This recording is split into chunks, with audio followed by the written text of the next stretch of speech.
How cliché. I've read so many novels where the hero is betrayed by his companions. But am I wrong for trusting my companions who have fought with me for nearly 6 decades? No, I am not wrong or foolish. There's no way I won't trust people I've bled, sweated, cried, laughed, and fought with for that long. What's wrong is why they chose to betray me. Why did they choose to do this to me despite spending so many years together? Where did it all go wrong? 6 figures encircled him in the air. The man they once loved, once followed, once revered, but now fallen and utterly alone. He was once a friend, once a lover, once a mentor, once a king. But now he was surrounded by all those he trusted, awaiting his end. This man was Simon, the renowned hero of Earth who had saved all of mankind from the demons. A man who was treated like a god on Earth. But now, his body was riddled with injuries and burns, pierced by weapons that were slowly but surely taking his life. Simon, who was on his knees, shifted his gaze from the pool of blood around him to the 6 individuals he once believed to be his friends. No, family. Why? Why would you ruin decades of friendship? We defeated the Demon King a month ago, and we were planning on entering the demon realm to wipe out every demon prince, demon princess, demon nobles, and even low-ranking demons. Why would you betray me after all we've gone through? Simon looked at his companions with a baffled and an utterly sad expression. There was not even a hint of anger on his face at the moment, since what he primarily felt was sadness. We don't need you anymore to defeat the demons, one of the figures said, and Simon tilted his head with a baffled expression. You don't need me anymore? Did you plan to betray me a long time ago? Was our decades of friendship nothing to you? He looked at one of the figures who was a female. Francesca, was our love meaningless? Everything we told ourselves about spending our lives together? Was it all a lie? Francesca gave no response to Simon's words, and she only looked at him with an emotionless expression. Simon gave a bitter laugh when he saw that. I guess it was. For what it's worth, know that we respect you, another individual said, and Simon scoffed with a sad smile. Just end my miserable life, you bunch of hypocrites. The 6 figures looked at Simon in silence for a few moments, and then one of them pointed a gun at him. Goodbye, master. Bang! A bullet tore through the head of Simon, and the hero of Earth, the man who was mainly responsible for slaying the Demon King, the man of legends, the man who was regarded as a god in the hearts of many, fell and was no more. Laid to waste in a decrepit corner of the earth, by the hands of those he trusted. In a land where the sky had 2 shades of color, red and black. Where 2 moons, one black and one red, hovered in the sky. Constant unstable weather was a norm in this land. When rain fell, it wasn't water that dropped on the ground but fire. When lightning thundered, it shattered the space around it, causing fractures that most of the time healed, but sometimes did not heal. Storms were not only of wind, but of screaming souls and poisonous insects. This land was called the Demon Realm. And in this land, a female one-horned demon gave birth to a child in a roughly made small stone house. Wah wah wah. The demon baby cried out loud while waving his hands, and the mother looked at her child with a gaze that contained pity and exhaustion. She took her child from the arms of her friend. Then she gave a light, forced smile. What a handsome little fellow. I'm sure you'd make a lot of money if you sold him, Lissa. Lissa shot her friend a glare the moment she heard those words. I just gave birth to him, and you're telling me to sell my child? For what? Nothing more than 10 midbone coins? Let me enjoy my time with my son, and never say such a thing again, Mira. Mira raised her hands with a light smile. Sheesh, calm down. I was just offering a suggestion. You know as well as I do that life is hard. You struggle to feed yourself every day. So how are you going to feed another mouth? Lissa looked at Mira with a scowl, and Mira shrugged with a wry smile. Sorry. I'm just pitying you, that's all. If that bastard demon cat had not forced himself on you, you would not be in this situation. Lissa exhaled deeply, and then she looked at her crying son whose eyes were like that of a cat despite having just a single horn like her. At least he looks more like me than him, she thought with a bit of relief. It is what it is, Mira. I'm not selling my son for some worthless bone coins. I'll find a way to survive and make him grow into a powerful warrior. Mira looked at her friend with a sad smile, and although she wanted to refute her friend's words, she chose not to, because she knew that Lissa also knew the truth. For bottom-rung species like them, their potential was severely limited. They were not destined for greatness, and to be born to this level of hierarchy was more of a curse than a blessing. At best, your son would be a guard of a tribal chief or a clan lord. As Mira had this thought, Lissa looked at her with a smile. I just realized I haven't given him a name. Mira blinked and then she looked at the baby. What name are you going to give him? Lissa pointed at the black moon through the window in the room. Black Moon. That's his name, she said with a smile. Myra's lips twitched, and she had the urge to facepalm herself. That's a terrible name. No, it's not. Lissa shook her head with a defiant look. Wah, wah, wah. See, even he knows that it's a terrible name. Mira gestured at the baby with an expression that said, I told you so. But Lissa scoffed. How can a baby know anything? He's just hungry. She opened her breasts and began feeding her child with a smile. His name is Black Moon, and that's final. Myra's lips twitched, but then she shrugged nonchalantly while looking at the baby boy with an expression of pity. I guess that's your name, little one. Both women had smiles on their faces as they watched Black Moon drinking milk from his mother's breast with hunger, not knowing that the child before them was responsible for the deaths of many demons. A legend that many demons feared. The hero. Why am I here? 2 days after the birth of Black Moon, Simon asked himself this question once again. From the moment he was born in the demon realm, he was confused at first, but when he saw the 2 women who were with him, he was shocked because he knew they were demons. So many questions appeared in his mind as to why he was alive and in the midst of 2 female one-horned demons. Because of his experience and knowledge of demons, he knew that one-horned demons were not a threat to him in the slightest. He tried to speak, get up, and deal with the demons despite not understanding what was going on. He fully believed that he was given a second chance to live and find out why his once close friends and lover decided to betray him. But when he heard the sound that came out of his mouth and felt the difficulty he had in moving, he realized that he was a baby, and to his horror, he realized that he had been born as a demon baby. He vehemently refused to believe that he had been reborn as a demon baby to the point that while he was shaking his head and saying, No, no, no, no, this cannot be true, he was actually crying in the real world. And even now, despite 2 days having gone by after his birth, he still could not believe it. He was the hero of Earth. The man who fought and killed thousands if not tens of thousands of demons. The man who killed the king of demons. The man whose very presence brought fear into the hearts of the strongest demons. But now, he was reborn as a demon? The irony of it all. If he was not a baby, he would have been laughing out loud while crying like he was mad. Unfortunately, he could not. All he could do was stare at the ceiling of the structure that was meant to be called a home, and then wait for his mother to breastfeed him. If he had been told by the gods he'll suck from the breasts of a demon, he would not have believed such a thing till the day he died. At first, he refused to suck from his mother's breasts due to how he viewed demons. But when he thought about how he was literally killing himself after getting a second chance, he relented. Also, there was no way he could hold his hunger as a baby. Even when he didn't want to, his body cried when he was a baby. Simon sighed as he recalled himself drinking from his mother's breast, his mother cleaning him up after he soiled himself, and his mother also bathing him. As a hero, he had lived for over 60 years, and to be treated in such a manner was extremely embarrassing for him. Sigh, why am I here? And how did I get here? And couldn't I have been given a second chance as a human? Why a demon? Simon had the urge to sigh out loud, but he stopped himself from doing so since he knew the sound he'd be making as a baby.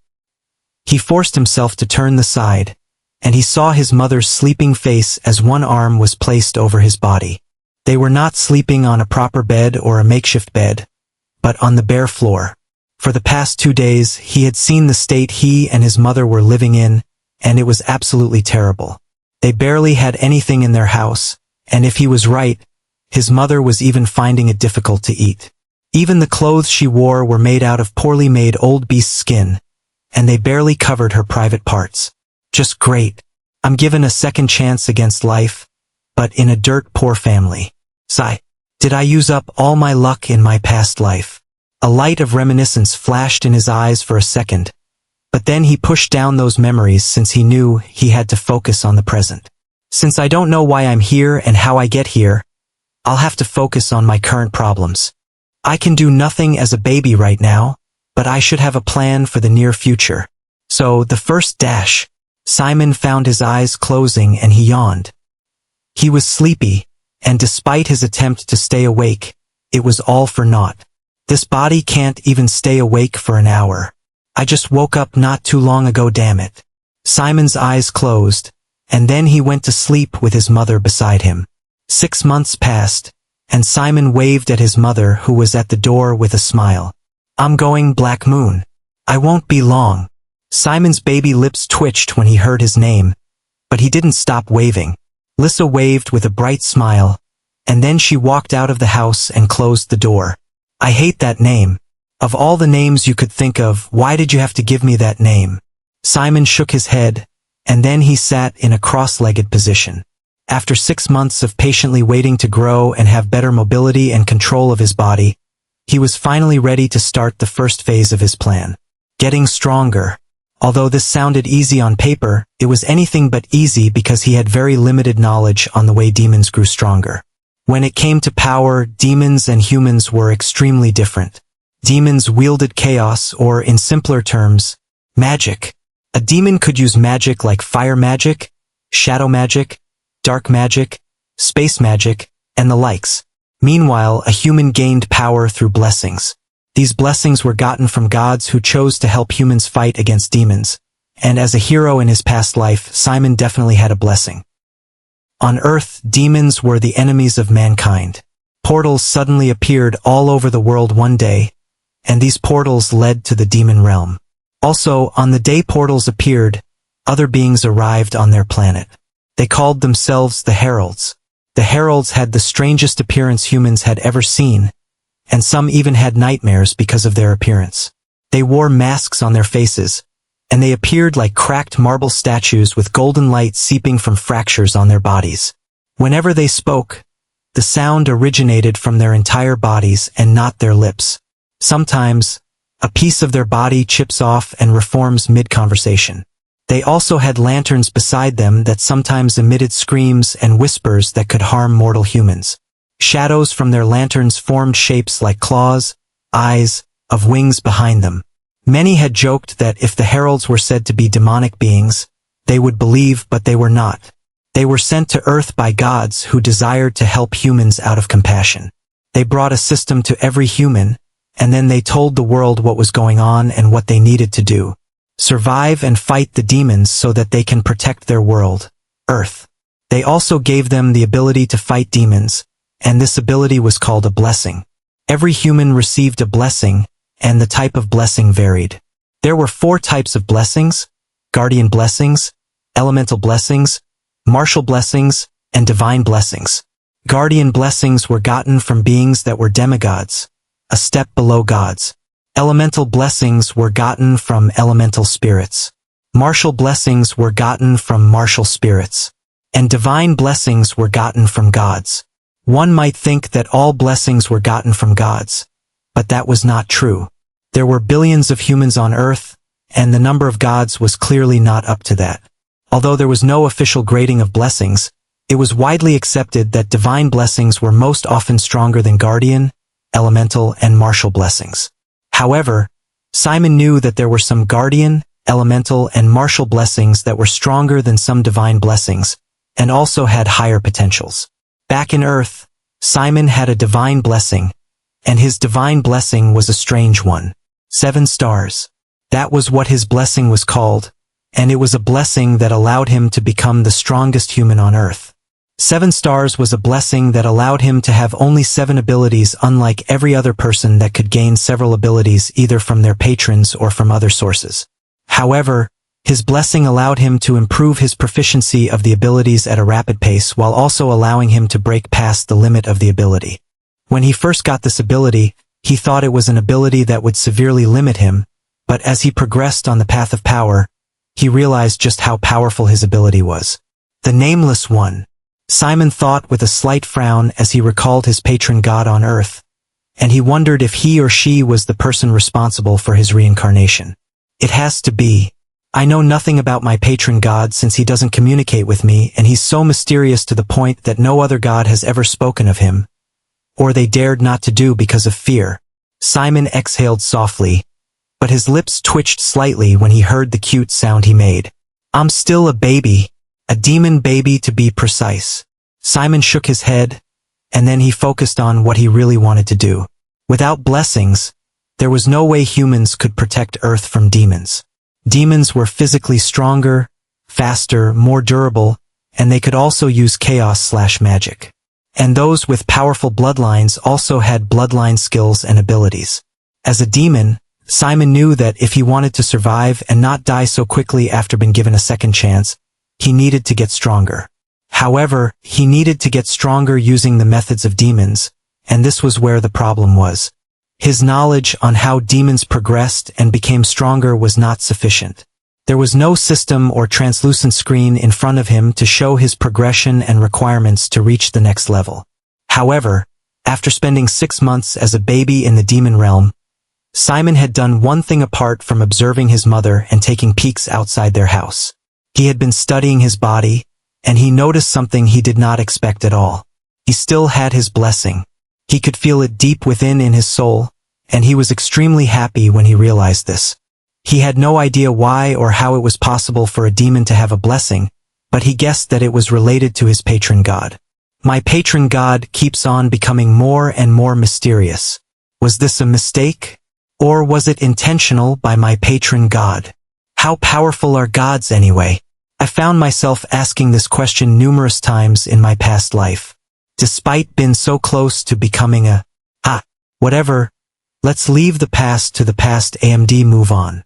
Simon closed his eyes, and then he delved deep into his consciousness. Because of his decades of experience in his past life, he was able to enter his sea of consciousness after some seconds. This is different. A lot more different. Simon thought as he looked at his sea of consciousness with a slight frown. As a human in his past life, his sea of consciousness looked like a normal blue sea with very little waves. It was always peaceful. But now, his sea of consciousness was completely black and heavy, and Simon could feel something sinister in his sea of consciousness. Simon looked around, and a few seconds later when he saw that nothing was wrong and he felt all right, he calmed down. I guess this is how the sea of consciousness of a demon looks like. He looked up, and then he saw 7 black stars hovering above him. The 7 black stars hovering above his head were extremely strange even to Simon. To his senses, they seemed unfathomably large, yet as small as a basketball at the same time. It was like he could hold the stars in his hands, and at the same time he could not. The distance between him and the stars also felt unfathomably far and impossibly close at the same time. It was a feeling that befuddled Simon even at the peak of his strength. The stars are not meant to be black, but I guess it's because I'm a demon now?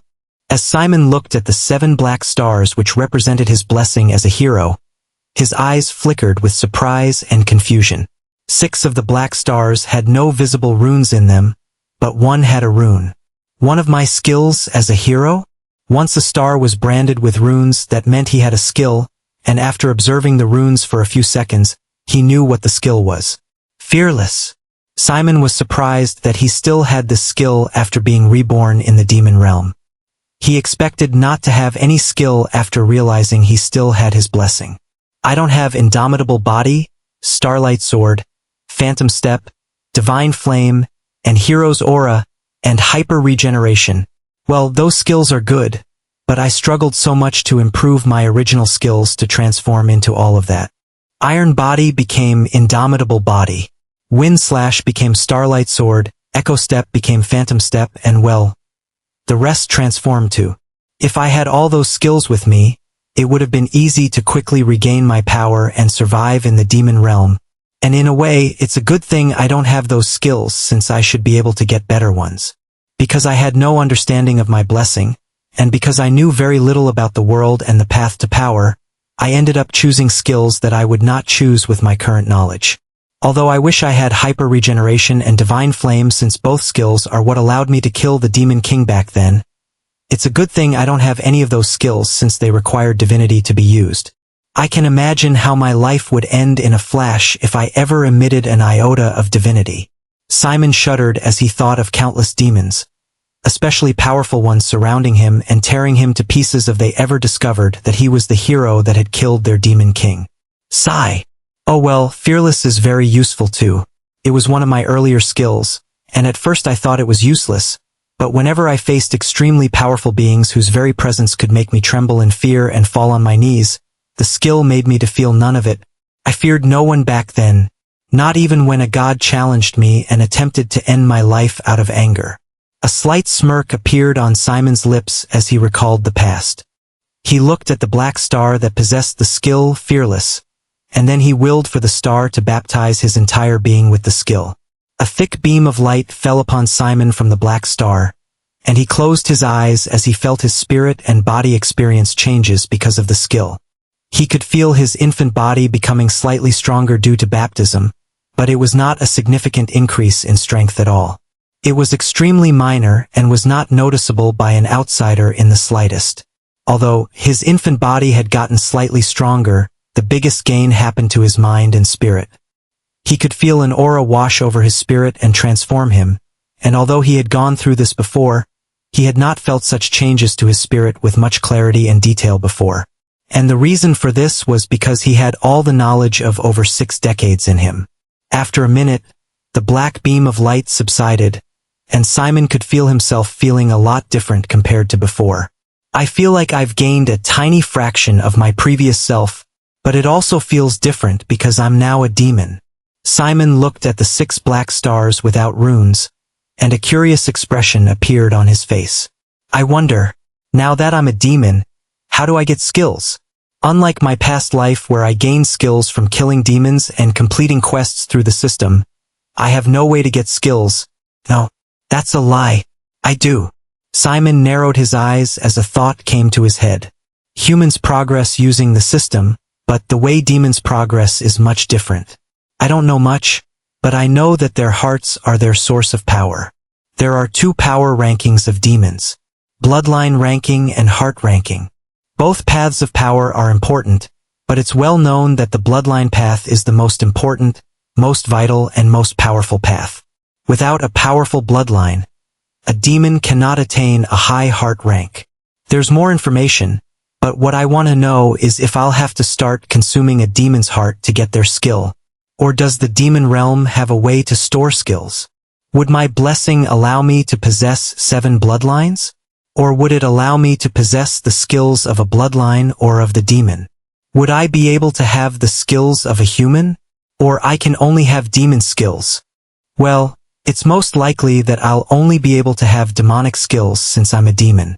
But who knows, my blessing might surprise me since it's clearly an anomaly like my patron god. I have so many questions but no answer. I need to get stronger. Simon exhaled softly, and then he left his sea of consciousness. Years went by after Simon obtained the fearless skill, and in the blink of an eye, he became 12 years old. And in the 12 years he spent in the demon realm, he realized just how terrible it was to live in the demon realm. Or to be more precise, how terrible it was to live at the bottom rung of the demon society. It was worse than anything he expected, and at some point Simon wondered if he had any hope of attaining a mere fraction of the strength he possessed in his past life. The demon realm was divided into tribes, clans, and kingdoms. There were 6 main tribes, 6 main clans, and 6 main kingdoms in the entire demon realm. The 6 main tribes were like the leaders of the bottom ladder of the demon society. The 6 main clans were the leaders of the middle ladder of the demon society. And the 6 main kingdoms were the leaders of the upper echelons of the demon society. These 18 groups were not the only groups that existed in the vast demon realm.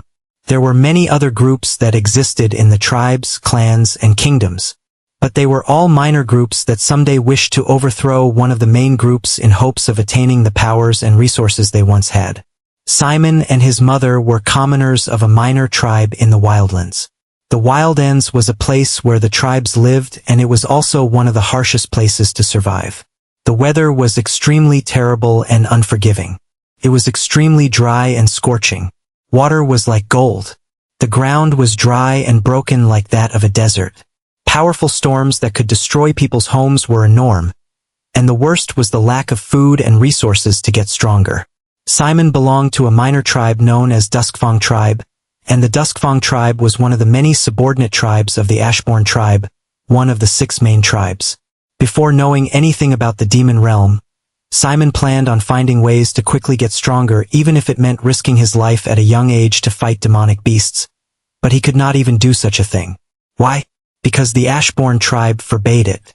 The Ashbourne tribe set a rule that only the hunters of the Ashbourne tribe could hunt for demonic beasts in their region, and if anyone who was not a hunter of the Ashbourne tribe was found hunting demonic beasts in their region, their death would not be swift and quick but slow and gruesome.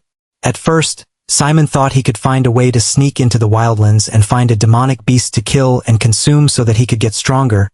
He later realized that such a thing was not possible without the Ashbourne tribe knowing. The first obstacle was knowing where the demonic beasts even resided. Venturing into the Wildlands was not like going into a forest or into wildlife and expecting to find beasts or animals so easily. The Wildlands was unimaginably vast, and due to the unfavorable conditions of the Wildlands, the weather and environment could kill one before a demonic beast got its chance to sink its fangs into the unfortunate demon. Only those who were familiar with the Wildlands like the Ashbourne hunters could hunt with reduced danger for their lives. But even they too could lose their lives at times because the Wildlands was not a safe place in the slightest. It was a place so dangerous that it could kill even a clan lord, let alone a tribal chief or an average demonic warrior. Simon had seen how a demonic warrior of their tribe tried to sneak into the Wildlands, and 2 weeks later, hunters of the Ashbourne tribe brought his corpse back to the tribe. They could see the brutal torture he had gone through at the hands of the Ashbourne hunters, and in front of everybody in their tribe, they beheaded one of their warriors and even fined their tribe to the point that it affected them for 6 whole years. Because of the fine, the entire tribe suffered because food became exceedingly scarce, money became more difficult to obtain, and everything became absurdly expensive. Some chose to migrate to nearby tribes, but such a decision was a risky one. The distance from their tribe to even the nearest tribe to them was not a day's journey, but an entire week on foot. And there was also the danger of running into a demonic beast or the environment becoming extremely harsh out of nowhere. However, these 2 scenarios were rare occurrences. Regardless, even if one got to the Hollowclaw tribe, which was the nearest tribe to the Duskfang tribe, the 2 tribes were not on good terms, and skirmishes and battles between the 2 tribes was not rare. If one chose to go to the Hollowclaw tribe, it was almost guaranteed that one would be treated as a slave or an outcast.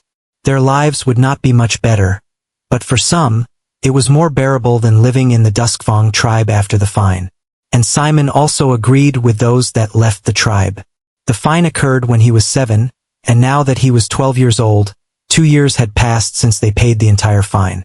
However, the situation of the tribe had not gotten better. In fact, to Simon it had gotten worse. The fine had damaged the economic foundations of their tribe in a way that many could not imagine. With his experience as a king in his past life, he could see how the migrations of some of their strongest warriors, talented tailors and artisans severely affected their tribe and his family. His mother had gotten considerably thin, and the previous smile she used to have was no more. He could always see the sadness, anxiety, frustration, confusion, and anger in her eyes. Although he never considered her his true mother since he had one as a human, he cared for her and he found himself growing genuinely attached to her due to how she took care of him and loved him unconditionally. Before the fine, they used to eat twice a day or sometimes once a day, but eating once a day was a rare occurrence. But after the fine, they ate only once a day, until it became that he ate only once a day. At age 10, when their tribe was at its lowest point, Simon's mother ate only once a week. Every food she obtained, she gave to him so that he could eat at least once a day, And this singular act was what touched Simon and made him treat Blackman's mother like a mother figure as well. The love of a mother toward her child is prevalent even amongst demons. These were Simon's thoughts on a particular night when his mother slept almost like she was dead. He took note of her sunken cheeks, her skinny arms that were more bone than flesh, her hair losing its color due to stress, and the horrible, tattered clothes she wore. His mother, Lissa, was a tailor in their tribe. She had no talent in fighting, and although being a tailor in the Duskfang tribe was not a luxurious job, it had been able to put food on her table before the fine. However, with the state of their tribe, business had been extremely terrible for his mother, and Simon knew this. For his sake, and for that of his mother, he knew that he had to get a job despite his young age. If he didn't, it wouldn't be for long until he and his mother died of hunger. He needed to support his mother in whatever little way possible. So, from the age of 10 he began working. Or, at least he tried. And that was when he realized just how absurd, brutal, and difficult the demonic realm, or, to be more precise, his tribe, was. There were several jobs one could do in the Duskfang tribe: gatherer, tailor, hunter, cook, guard, bonecrafter, blacksmith, and so many other jobs. Simon knew that the most lucrative amongst them in their tribe was the bonecrafter job. When Simon got this information from his mother, he was stunned because he never expected that a job that involved crafting using bones would be the most lucrative job in their tribe. He thought a blacksmith would be the most lucrative job, but he was wrong. In the Duskfang tribe, and especially during their period of decline, a bonecrafter made a lot of money. And for a good reason too. Blacksmiths used to be richer than bonecrafters since their equipment was superior and stronger. However, when metals used in blacksmithing became exceedingly scarce, blacksmiths had nothing to smith with. Meanwhile, bonecrafters could use the bones that were available in their tribe. Getting bones was easier than getting metals, and at some point, when bones were too expensive to buy and too difficult to get, they began using the bones of the dead in their tribe. They dug up the dead, and those whose bones had not turned to dust were used in the creation of weapons to arm the guards of the tribe. This was why bonecrafters became one of the most valuable people in their tribe. Simon tried to learn bonecrafting from one of the bonecrafters, and when he told his mother, she advised him not to do so. She told him that it would be better to wait till he was 16, when his bloodline and demonic heart would awaken. It was also the time he would learn the grade of his bloodline and his magical talents. Simon knew that his mother did not hold high hopes for him to have immense talent or, least of all, a powerful bloodline, since the likelihood of such a thing was extremely low. She did not have a powerful bloodline, and his father only had a slightly more powerful one. Simon knew that his mother wanted him to wait till he was 16, and when he finally awakened both his bloodline and his demonic heart, he could then apply to be a guard of the tribe, or both of them could leave the tribe and go to one of the 6 main tribes. However, Simon was 10 years old when he had this conversation with his mother, and he knew that there was no way he and his mother would last for 6 long years if there was no positive change in their lives. So, he ignored his mother's advice and tried to find a way to learn bone crafting. However, he was ruthlessly denied by the bone crafters in the tribe. Some even threatened to kill him and rip out his tongue for breakfast. One of the bone crafters agreed to take him as his apprentice, but Simon was treated worse than a slave. He was asked to do tasks many would not do. For example, he was asked to always clean his house and workspace, to massage the bone crafter, to go on errands in the tribe that would tire him out for the entire day, to dig holes in the ground where he could relieve himself, and to do every single task one could possibly imagine. Simon might not have minded doing all of these degrading jobs, but the bone crafter was so cruel to the point that he sometimes only paid Simon once or twice a week. He would claim that business had not been good, and Simon's pay was nothing more than 5 low-grade bone coins. Meanwhile, his mother's pay before the decline of the tribe was 1 mid-grade bone coin per month. A single mid-grade bone coin was equivalent to 100 low-grade bone coins, and Simon only earned 5 or 10 low-grade bone coins per week of servitude. Simon persevered for a whole 6 months until he decided that he could not take it anymore. The bone crafter always made sure he learned nothing or even got a glimpse of his work whenever he had a job, and Simon knew that the bone crafter had no intention of teaching him. Maybe if he persevered for another 6 months, his master would grow a heart and choose to teach him. But Simon had no intention of waiting till that time. His life on Earth had been a life of fame, glory, and riches. And there was no way he was going to keep on living a life that had no future. The main reason why every bonecrafter sent him out and refused him was because resources were scarce, and trying to waste them on an apprentice who would definitely waste the resources was a waste of money for them. Something they could not afford with the economic state of their tribe. It was the same for the blacksmiths. Tailors only accepted women. Men could not be tailors, and Simon knew that his mother would not even allow it because of the shame it would bring to her. He could not become a guard or a hunter because he was too weak. As for being a gatherer, kids were not allowed to become gatherers, and he also knew that becoming a gatherer meant he would be risking his life. He had no means of protecting himself, and Fearless could definitely not protect him against demonic beasts. So what could he do? How could he survive? He did something he never thought he would do. He became something a hero should never become. He became a thief. Becoming a thief. This was the only thing Simon could think of doing in the 11 years he had lived in the demon realm. There was nobody to teach him how to be a blacksmith or a bone crafter. There was nobody to hire him because even those with money were barely surviving. They didn't have the resources to be paying him for working for them. He couldn't become a hunter, gatherer, or guard because he was too weak. His mother was suffering. He was suffering. He also knew that the lack of food was going to affect his growth and development. So, after thinking deeply about it, he chose to steal. There was nothing else he could do in a declining tribe like theirs. And a successful thief he became. Their tribe, the Duskfang tribe, was a small tribe even amongst the minor tribes. Before the fine and the migration of many residents from the tribe, their total population was between 1,000 demons and 1,200 demons.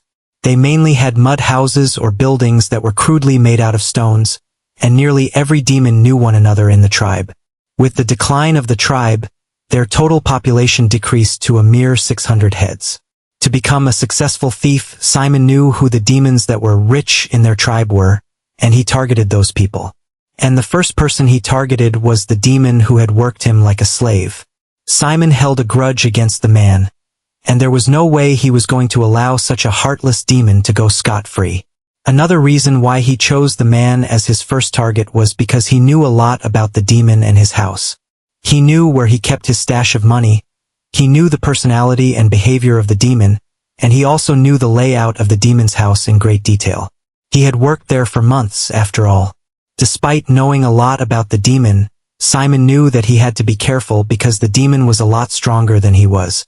There were 2 rankings of demons, and those 2 rankings were based on their bloodline and the level of their demonic heart. There were 4 bloodline rankings: lesser bloodline, common bloodline, noble bloodline, and royal bloodline. Each of these bloodlines was also divided into minor grade, greater grade, superior grade, and supreme grade. Each subgrade determined how close the bloodline was to the next stage. But that did not mean that a supreme common bloodline was greater than a minor noble bloodline. A common bloodline was always more powerful than a lesser bloodline, and a noble bloodline was always more powerful than a common bloodline. The second ranking system was based on the rank of a demon's heart, and this was the main ranking that was used in the demon realm and outside of it. Demons could use magic, and their source of magic was their demonic heart. Refining their heart allowed a demon to get stronger and wield more powerful magic that could cause immense destruction. There were 6 levels, and the first level was called a flickering heart. Demons who had a flickering heart were called lesser demons. The second level was called a burning heart. Demons with a burning heart were called fiends or awakened demons. The third level was called an infernal heart, and demons with an infernal heart were called archfiends. The fourth level was called a forged heart. Demons with a forged heart were called greater demons. The fifth level was called an abyssal heart, and demons with an abyssal heart were called demon lords.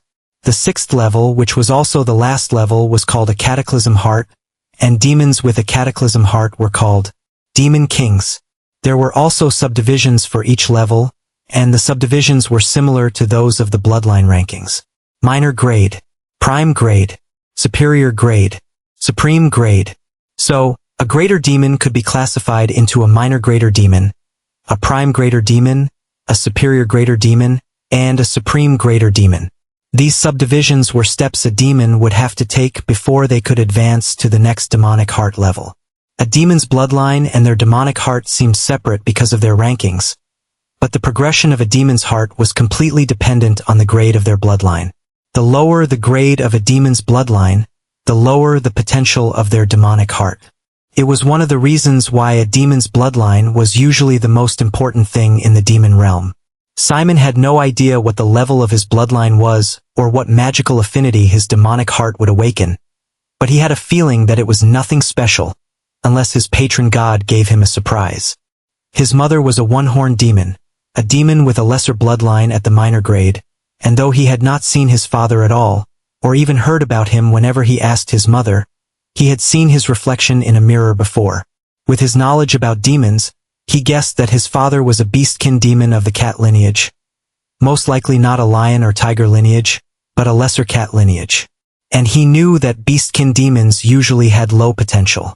However, all of these were just speculations on his part. He could only wait till he became 16 to know his fate. Moving on, there was a reason why stealing from the demon who used him as a slave was dangerous, and that was because the demon was a fiend. He had a burning heart at the minor grade, and that made him far stronger than Simon, who did not even have a flickering heart. If the demon caught him, he would definitely kill him, and his mother would not be able to fight for him because she was just a superior lesser demon. But at the end of the day, he successfully stole from the demon, and that was the day his heart as a hero was slowly, but surely being influenced by his environment. Simon had to make a plan to steal from a demon who was at the fiend level, and his plan was based on what he knew about the demon. He knew a lot about the man, his personality, behavior, habits, and even his normal day-to-day activities. And Simon knew that the third day of the week was when the demon usually went out to drink with his friends, and when he came back home he was always a drunk mess. In the middle of the night, when it was completely dark, Simon chose to sneak out of the house while his mother was deeply asleep. Because of the stress, hunger, and weakness, her sleep was always so deep that people could be talking in their house and she would not know. That was how weak she had become. Simon left the house and then snuck his way to the demon's house. There was no source of light in the tribe, and complete darkness engulfed the entire tribe and beyond. And it was at times like this that Simon appreciated the fact that he had the demon cat lineage in him. He could see in the dark with his cat eyes, and the darkness did not affect him in the slightest. Reaching the demon's house, Simon found where the demon usually kept his spare bone key for the door, and then he opened it. He heard the loud snoring and mumbles of the demon in his drunken state, but he completely ignored him and did not bother to peek at the demon's current condition. He went to the demon's bathroom, and the stench from it blasted into his face. Fortunately for him, he came prepared, since he expected such a thing. Although he called it a bathroom, it was nothing like a human bathroom. It was literally just a closed space with a hole at the corner of the room and a bucket of water at the center. To his left was a makeshift curtain made out of beast skin, and Simon knew that no matter what, he must never enter that room. Why? Because that room was where the demon shat, and it was the source of the terrible smell in the house. Demons did not bathe, especially demons in a declining minor tribe like theirs. Water was like treasure, and wasting it on something like bathing was not something any demon would ever do. The terrible stench of low-ranking demons was something many hunters complained about back when he was a human, and Simon wondered how his previous self would react to the stench he was currently enduring. Fortunately for him, he was a demon now, and he had gotten used to the stench of demons to the point where he smelled nothing unless it was truly bad. And if a smell was truly bad to him, he wondered if it would be enough to kill an average human. It was an intriguing thought, but one he pushed to the back of his mind. His focus was on the bucket of water at the center of the bathroom. He approached it, removed the bucket, and then lifted the stone on which it had been standing.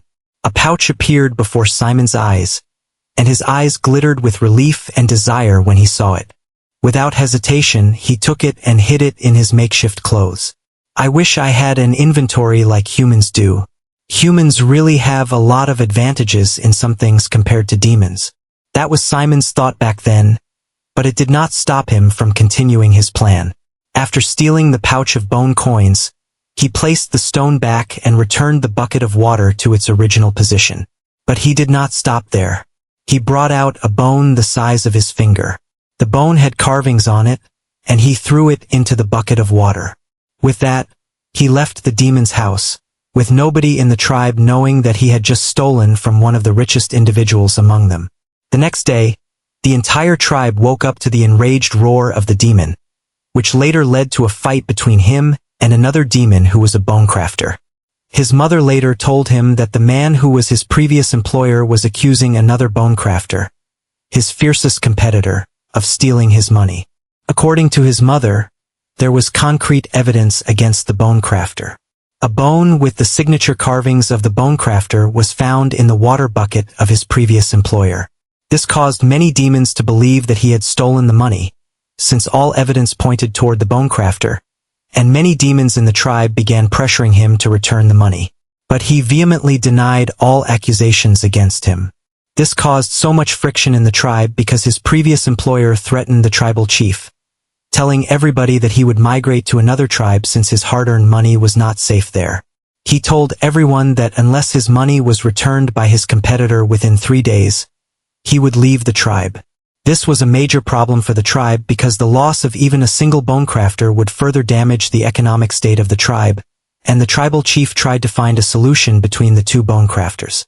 But how could a solution be found when the real thief was somebody else? 3 days of intense negotiations, arguments, and fights passed, and both bone crafters left the tribe, further damaging its already fragile economy. But Simon did not care about this, since he knew he did what he had to do to survive. If his actions led the entire tribe to extinction, then he did not mind as long as he and his mother survived. Besides, it was not like he had a soft spot for demons after all. He had seen firsthand the chaos and destruction they brought upon a world. What truly bothered him was whether he should tell his mother the truth, or keep it hidden from her. When it came to his mother, Simon was in a dilemma because he was not certain how to tell her about what he did. The option of hiding the money or his actions was completely absent because there was no way he could do such a thing. There was no way he could spend the money on food without his mother eventually noticing that something was wrong. Also, he knew that he did not have the heart to sneakily use the money only for himself while his mother suffered.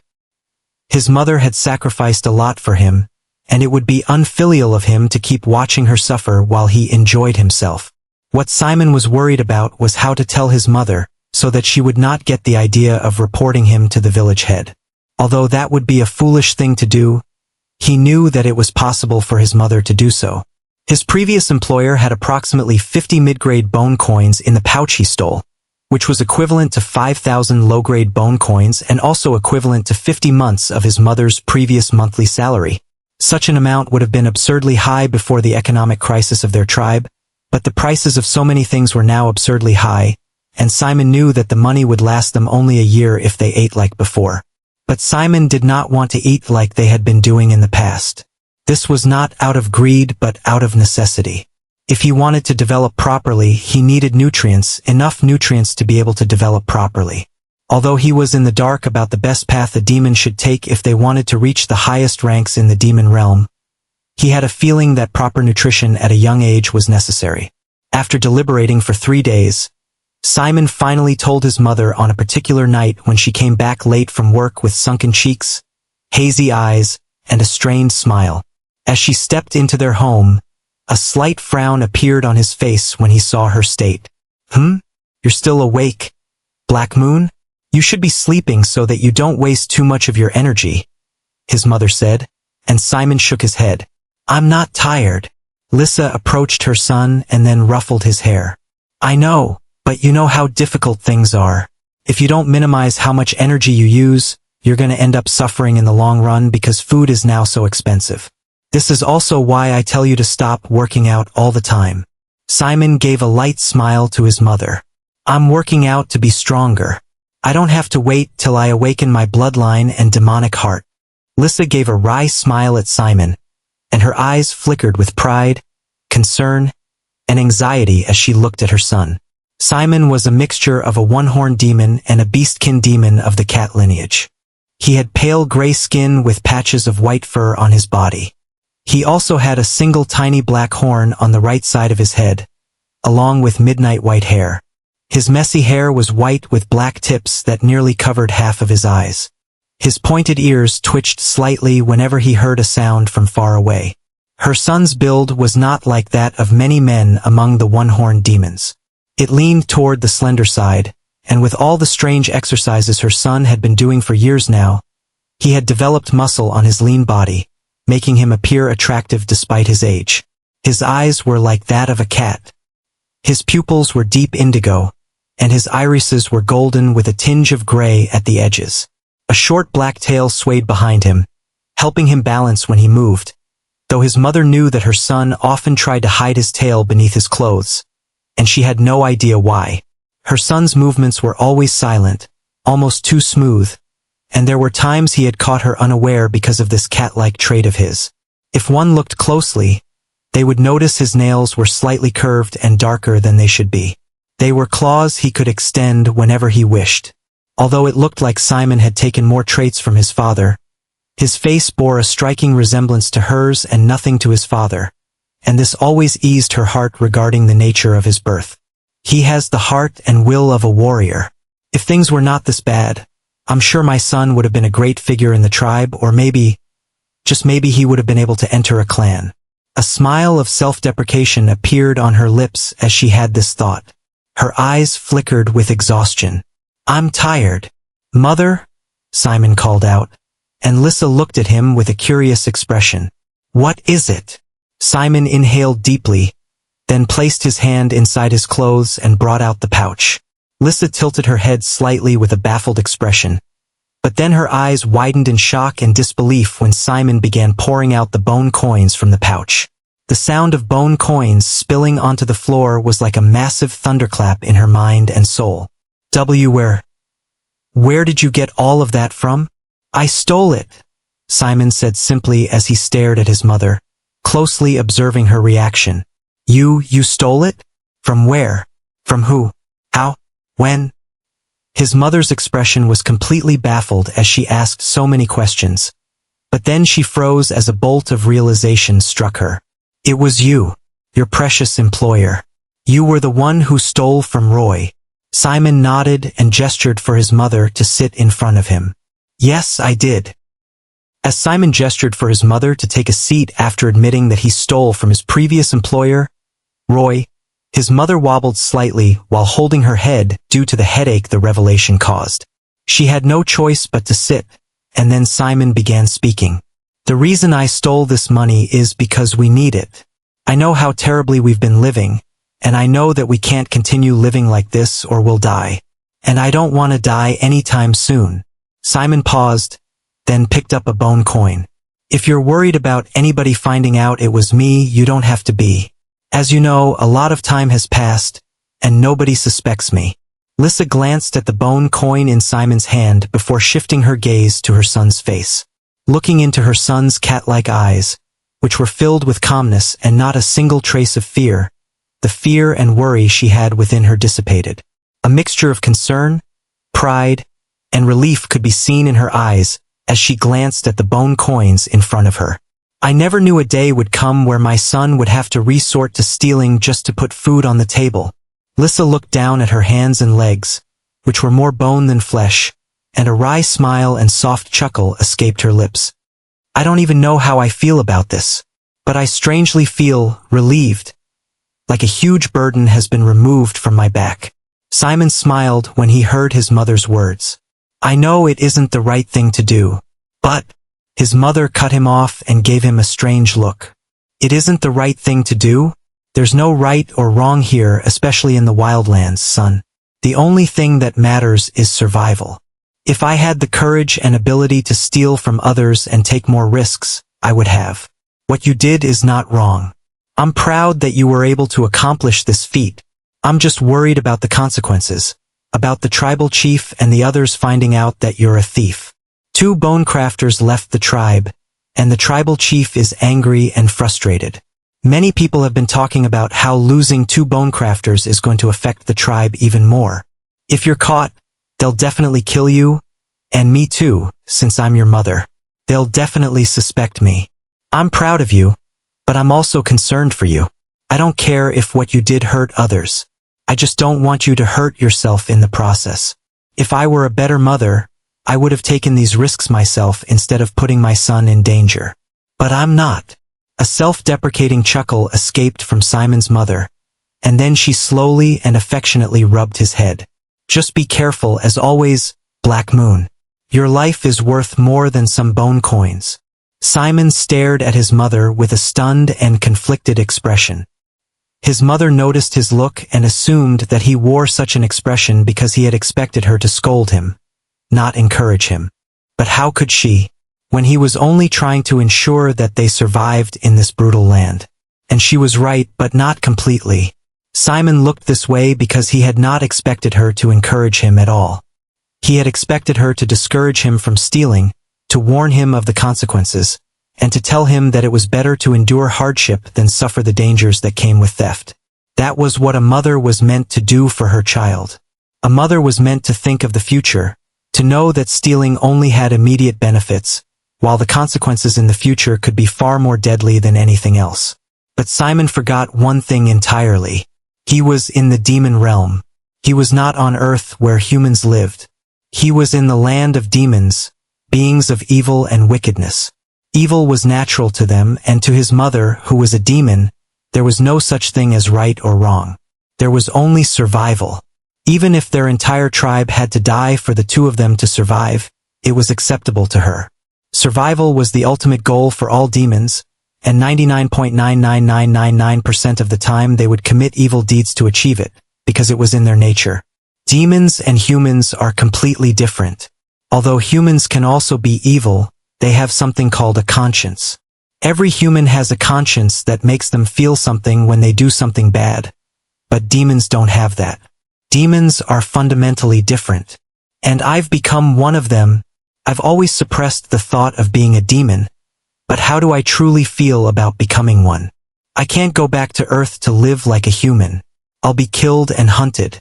Heck, I don't even know how many years have passed since my death. Nobody in this tribe knows the date. Maybe higher-ranking organizations would. But the main point is that I can't live like a human. I'm a demon. I can only live and thrive in the demon realm. But do I really have to become a demon to thrive here? Do I have to become truly evil? Simon's eyes sharpened as he inwardly shook his head. No! I fought for Earth for over 6 decades. And there's no way I'll become the very enemy of Earth.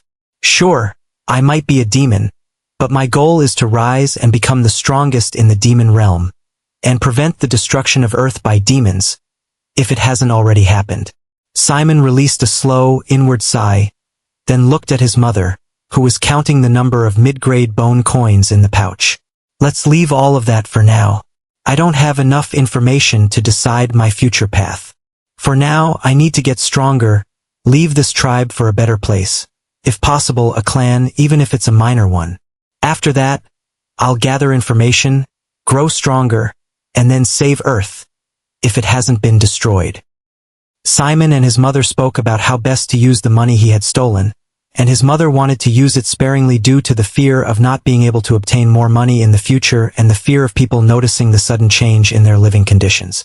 However, Simon rejected his mother's suggestions and told her that he wanted her to buy more food for the two of them. First of all, he did not like the way she looked, how malnourished she was, and how hungry he himself usually felt. Eating once every 2 days was terrible, and with his growing body, even eating twice a day did not cut it for him. With the money he stole, he wanted both himself and his mother to be eating 3 times a day. His mother argued that such reckless spending was foolish, but when Simon told her that he needed nutrients to develop a healthy body, at least enough to become a capable warrior in the future, she eventually agreed. Simon knew that his mother wished for him to become an extraordinary warrior, but she did not harbor unrealistic dreams like hoping he would become a powerful warrior in a minor clan, or even more absurdly, one of the 6 major clans. Using his mother's modest dreams as justification to obtain better food, she complied. Though she asked how they were going to get money in the future, Simon replied with a nonchalant expression that he would steal from the rich in their tribe. That night, both he and his mother slept, though their minds were filled with a million thoughts. Time passed, and 3 years later, Simon, now 15 years old, stood behind his house with a wooden sword in his hand. His eyes were closed as he held the sword steady, its tip an inch from his nose.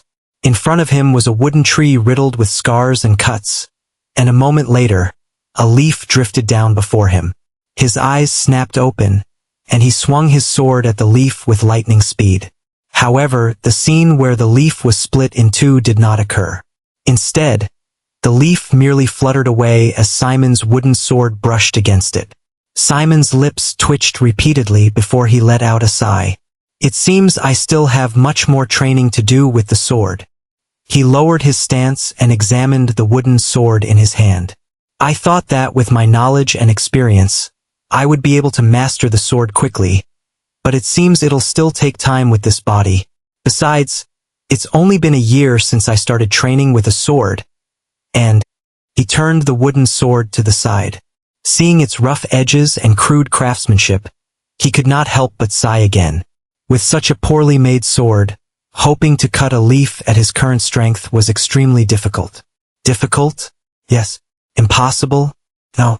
One reason it took so long for him to begin sword training was because obtaining a sword was immensely difficult in their tribe.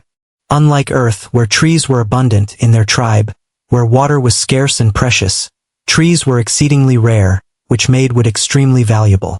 Nobody sold wooden swords in their tribe, and swords made of metal or bone were far too expensive for him to buy. Well, it wasn't that he didn't have the money. Buying a bone or metal sword would attract unwanted attention and suspicion. People would begin asking questions about how he acquired the money, and he didn't want that, at least not while he was still so weak. As for how he eventually obtained a wooden sword, he stole a large piece of wood from one of the richer demons in the tribe, along with a small stash of their wealth. He crafted the sword himself, and because of his current body and the lack of proper tools, the result was rather disappointing. Oh well, I guess I'll just keep practicing with this sword until I get a better one. Simon shrugged and began walking back toward his house. But as he approached, two demon patrol officers appeared from around the corner. Trargan, Arath. He greeted them with a nod and a smile. Black Moon, it seems you're getting better and better with the sword. I'm sure the tribal chief will be pleased. You'll definitely become a talented hunter in the future. Trargan said with a smile as he patted Simon's shoulder. I can't wait for your coming of age. It's in a week, right? Arath said as he glanced at the wooden sword in Simon's hand, then at the tree riddled with scars. The demon shook his head, a hint of pity in his eyes. Simon noticed Arath's expression but didn't mind. He knew the pity stemmed from being born in a minor, declining tribe. If he had been born into one of the 6 major tribes, he would have had far more opportunities to grow stronger. Yes, I'll be 16 in a week, and by then I'll finally be able to become a warrior, Simon replied, pulling Arath out of his thoughts. Arath blinked, then smiled. Not only me. Many people are waiting for your coming of age. Almost everyone in the village is curious about what grade of bloodline you'll have and what chaos affinity you'll awaken. Even the tribal chief is hopeful. Simon merely smiled, keeping his thoughts to himself. We have great hope in you, Black Moon. Your talent with the sword is frightening. You might be the one who changes the fate of our tribe for the better, Trargan said as he patted Simon's shoulder once more before turning to leave. Just as they were about to depart, Arath stopped and turned back toward Simon. Oh, right, I almost forgot. I heard rumors that a big shot is coming to our tribe. Probably a merchant or maybe someone from a minor clan. I don't know for sure, but they should arrive by tomorrow morning. Just thought you should know. Simon's eyes flickered slightly at this information before he nodded. Thank you. One of the things Simon had done in the 5 years after he stole from Roy, his previous employer, was to plan his next heist.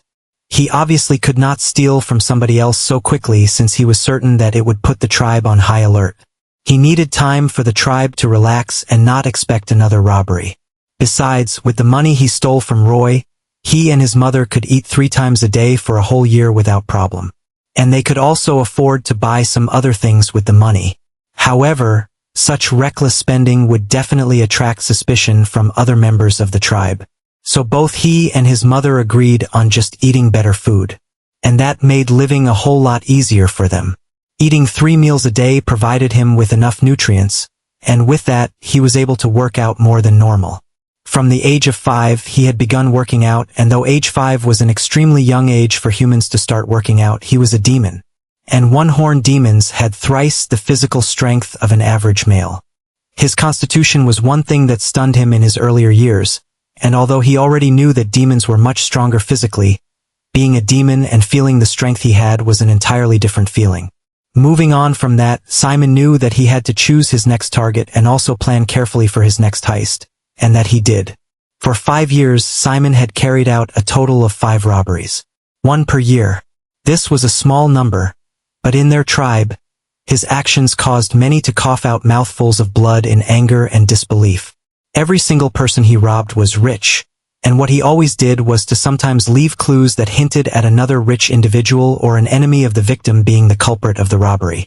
This caused tension and chaos in the tribe at first, but on his 3rd robbery, somebody saw a flicker of his figure in the middle of the night, and it was this person that dispelled the fight that would have occurred after the clues he left behind in the victim's house. News of a sneaky thief who always left behind clues to implicate another person in the victim's home spread across the tribe, and when Simon heard it, he was amused and intrigued. Being a thief was something he did not fancy because of his status on Earth in his previous life, but if he was been honest with himself, he enjoyed every night where he robbed an unsuspecting demon. There was a thrill to it that made his demon heart beat with excitement every time he performed a heist, especially when it was successful. There were various reasons for his successful heists: subtly observing the victim for a long period of time, careful planning, and his cat-like traits. Even at a young age, he instinctively knew how to make his steps silent, and he also knew how to control his heartbeat. His instincts were high, and his reflexes and agility were extremely high. All of these and several other physical capabilities he possessed allowed him to be able to successfully rob people. Even after word got out that a thief was robbing the rich, Simon attempted his 4th heist, and he succeeded. When he did, chaos and disorder welcomed their tribe with opened arms, as the rich formed a group that was hellbent on catching the thief. A bounty was placed on Simon's head, but a year passed and nobody was able to catch the thief. For people who were suffering, waiting a whole year just to be lucky enough to catch a thief was absurd. The rich of their tribe gnashed their teeth in anger, and the tribe entered a state of peace. Or at least peace in the sense that the entire tribe was not looking for a single thief. Because of Simon's acts against the rich, it gave more demons the courage to try and do what he did. But every demon that tried failed. Stealing from the rich, especially when they were alert and filled with rage, was stupid. But starving and suffering people with no hope would do anything to survive. Anything. However, Simon was patient. He observed without caring about the consequences of his actions on the tribe. He had no feelings for the tribe in the slightest, and the only person he cared about was his mother, who had suffered a lot for him. This was evident by the fact that Simon did not bother to make any friends his age despite being so young. Some had tried, especially after seeing him practicing with the sword, but Simon's coldness and unwillingness to relate caused nearly every kid and adult in the tribe to label him a loner. A boy whose only friend was a wooden sword. And then Simon robbed the 5th unlucky individual, the son of the tribal chief. His act of successfully robbing the son of the tribal chief was what made there to be patrol guards in the tribe, and Simon knew that he had to put a pause on the heists. Although he was smarter and more careful than many of the demons here, he was not stronger in the slightest. If he had to fight one of the patrol guards, he would lose without a doubt. They were all at least lesser demons, and Simon had not awakened his demon heart, attaining a flickering heart. So Simon knew he had to stop. Besides, he had gathered enough money for him and his mother to be able to sneak out of the tribe and enter a clan. That was the main reason he continued robbing over the years, and when he heard that a clan member or a merchant was coming to their declining tribe, he knew it was an opportunity for him. And the following day, a merchant arrived in their tribe. But it was not what he expected in the slightest. Although Simon had been looking forward to the appearance of a merchant, or better, a member of a clan in their tribe. He had no idea what reason the merchant or clan members had, but he didn't think too much of it. The tribe was calm despite knowing that they were going to have guests or a guest who was most likely stronger than them. So, the chances of them being in danger was low. To Simon, if it was a merchant, he hoped to be able to purchase something, anything from the merchant. Even if it was a normal steel sword. Although he might raise eyebrows if he was able to produce the money for such a thing, he believed that as long as he did not spend too much money, he would be able to avoid suspicion. Especially after making everybody in the village to believe he was their hope with his talent in swordsmanship. If it was a clan member instead of a merchant, Simon's plan would depend on the personality and goal of the clan member. If possible, he would want to leave with the clan member to obtain better opportunities, but he knew that the chances of such a thing happening was low, especially in the demon realm. After making several contingency plans and simulations as to how the following day might go, their special guest arrived. The merchant. In the demon realm, there were demons who wandered the demon realm and sold their treasures to anybody that could buy them. They had no fixed location, and finding one without appropriate means was as difficult as increasing one's bloodline talents. These demons were called merchants, and they were usually of one race. The Daegrin. The merchant had ash-gray skin that was covered with faint red runic veins that pulsed slowly as though his blood was molten. His eyes were like old glass that was marred with veins of ink, and the scent of burned parchment and blood was exuded from his body. He had long, straight, and silver-gray hair that was tied loosely behind his neck. On his head were two short, curved ash-gray horns pointing backward. He wore a layered dark robe stitched from beast leather and demon spider silk, a typical merchant's attire that was definitely too clean for the wildlands. A bone-carved necklace that hummed faintly with mana hung from his neck, and multiple rings with eyes carved into them adorned 6 of his fingers. The moment Simon laid his eyes on the merchant, his body shivered uncontrollably because he could sense the immense power the demon possessed. If he was not wrong, the demon was either an archfiend or a greater demon. The merchant either had an infernal heart or a forged heart, and this was far stronger than even their tribal chief, who was the strongest individual in the group. Their tribal chief was a demon with a burning heart. A fiend at the supreme grade to be exact. Compared to the merchant, who was either an archfiend or a greater demon, the tribal chief was nothing. If he wants to wipe out the entire tribe, he can do it in less than a minute if he was an archfiend. But if he was a greater demon, then a wave of his hand was more than enough to disintegrate their entire tribe to dust.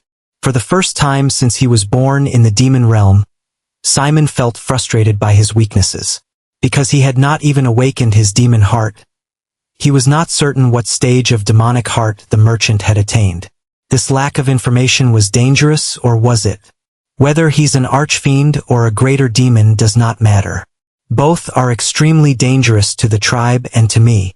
Simon had this thought as he observed the merchant who was being approached by the tribal chief and the head of security of the tribe. My tribal chief. The merchant greeted with a smile that did not reach his eyes, and Varkaman, the tribal chief, was taken aback by the merchant's greeting. You jest, Sir Zagler. Varkaman chuckled with a forced smile at the merchant. Zagler. Inwardly, his heart was beating far faster than normal because of Zagler's aura. It was not only because Zagler had a more powerful demonic heart. Varkaman felt an instinctive fear toward Zagler. It was mainly because of Zagler's bloodline. The bloodline of the Daegrins was far more powerful than the inferior bloodline Varkaman had. Even if they had the same grade of demonic heart, Zagler's bloodline, which was a noble bloodline, was far too powerful for a demon like Varkaman to withstand. With his bloodline alone, he can make me kneel without lifting a finger. Varkaman's eyes flashed with fear and reverence as he looked at the ever-present smile on Zagler's lips. The goods. Where are they?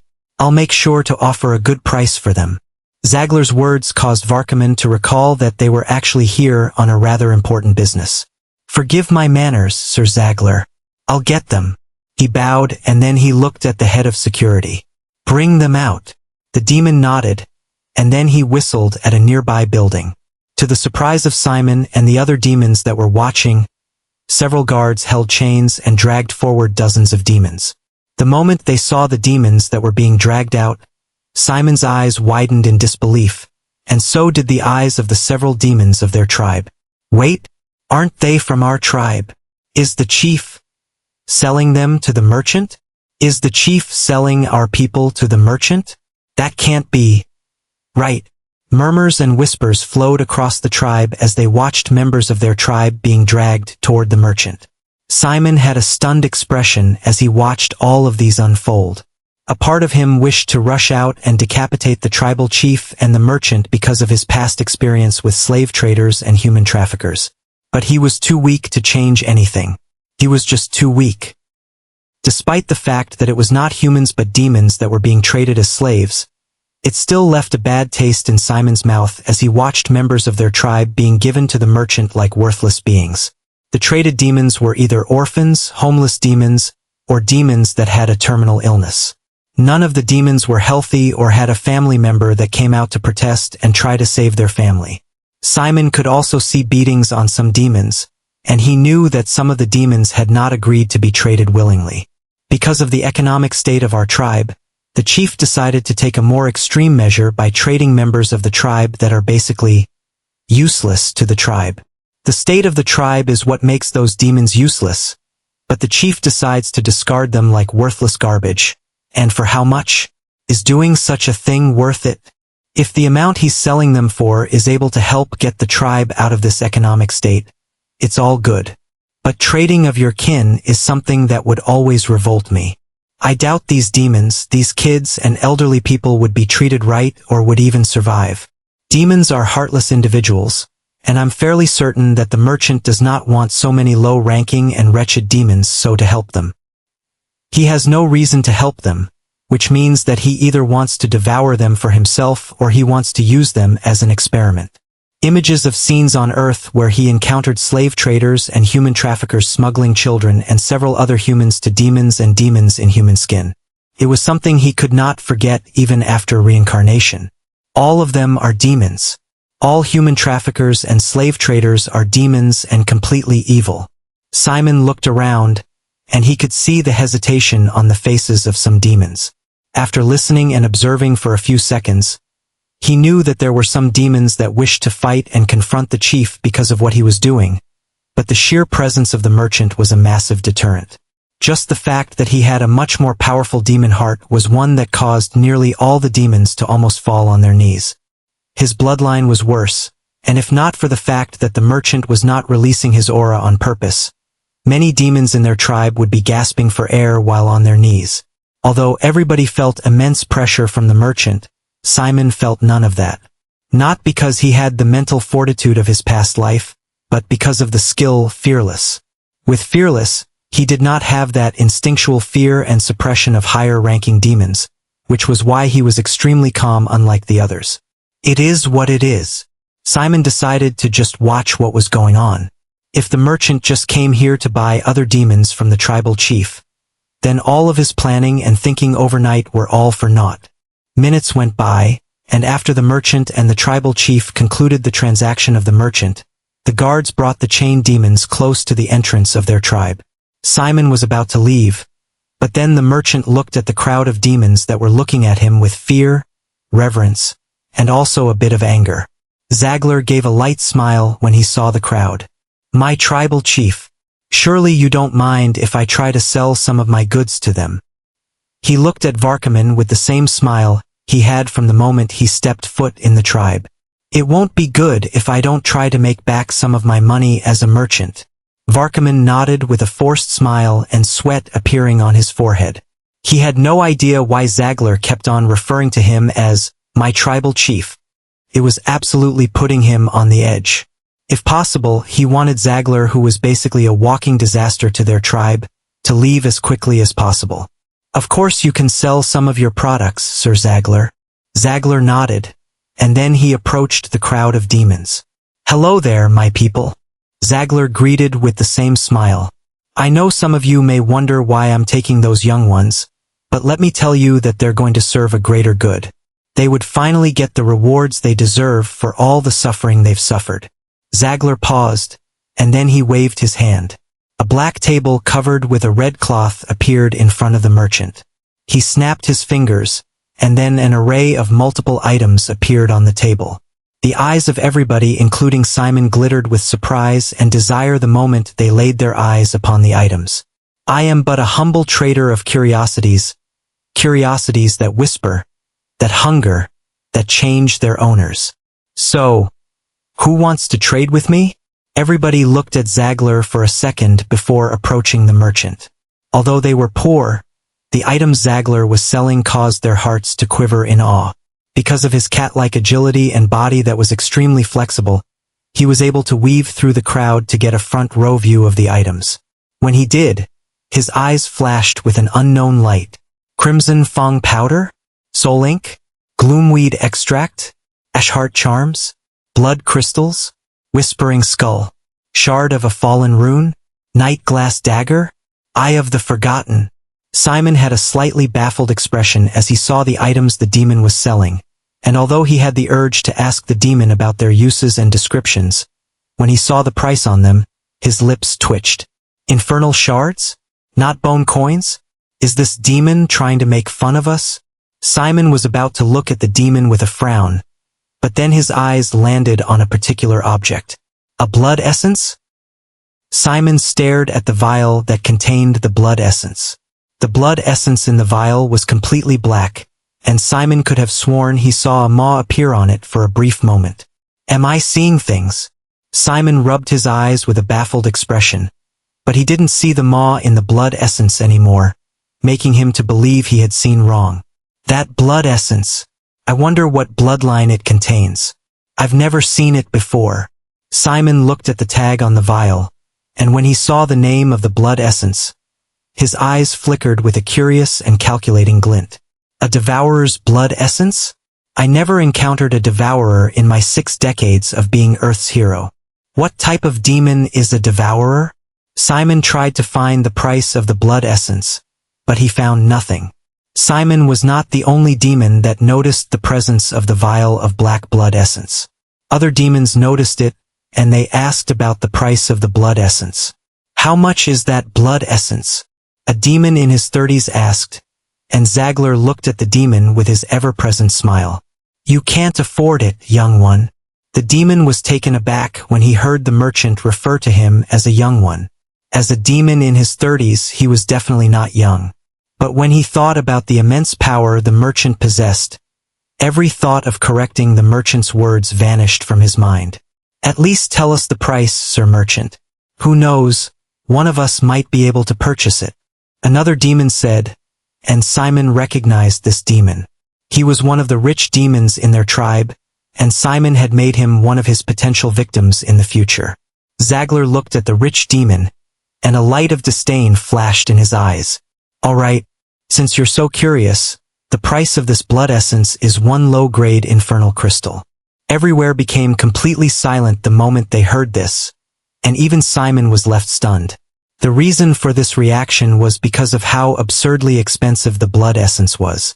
In the demon realm, there were 6 main kingdoms, and these kingdoms each had their currencies.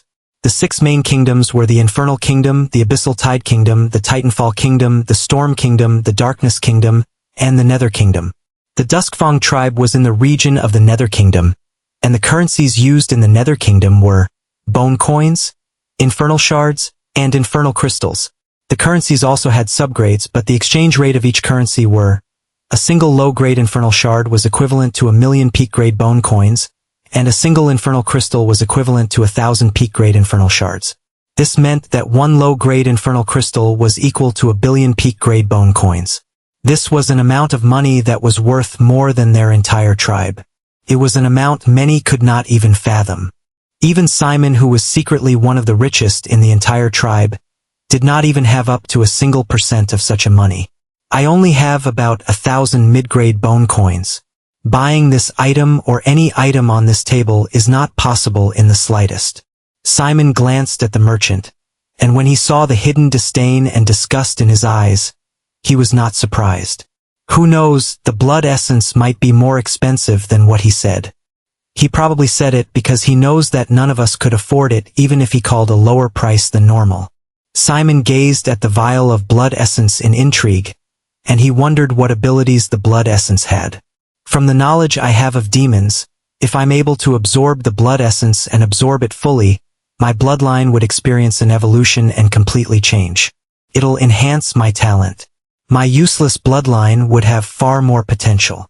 Simon's eyes shone with a calculating and dangerous glint as he looked at the vial of blood essence. I wish I could steal it from the merchant.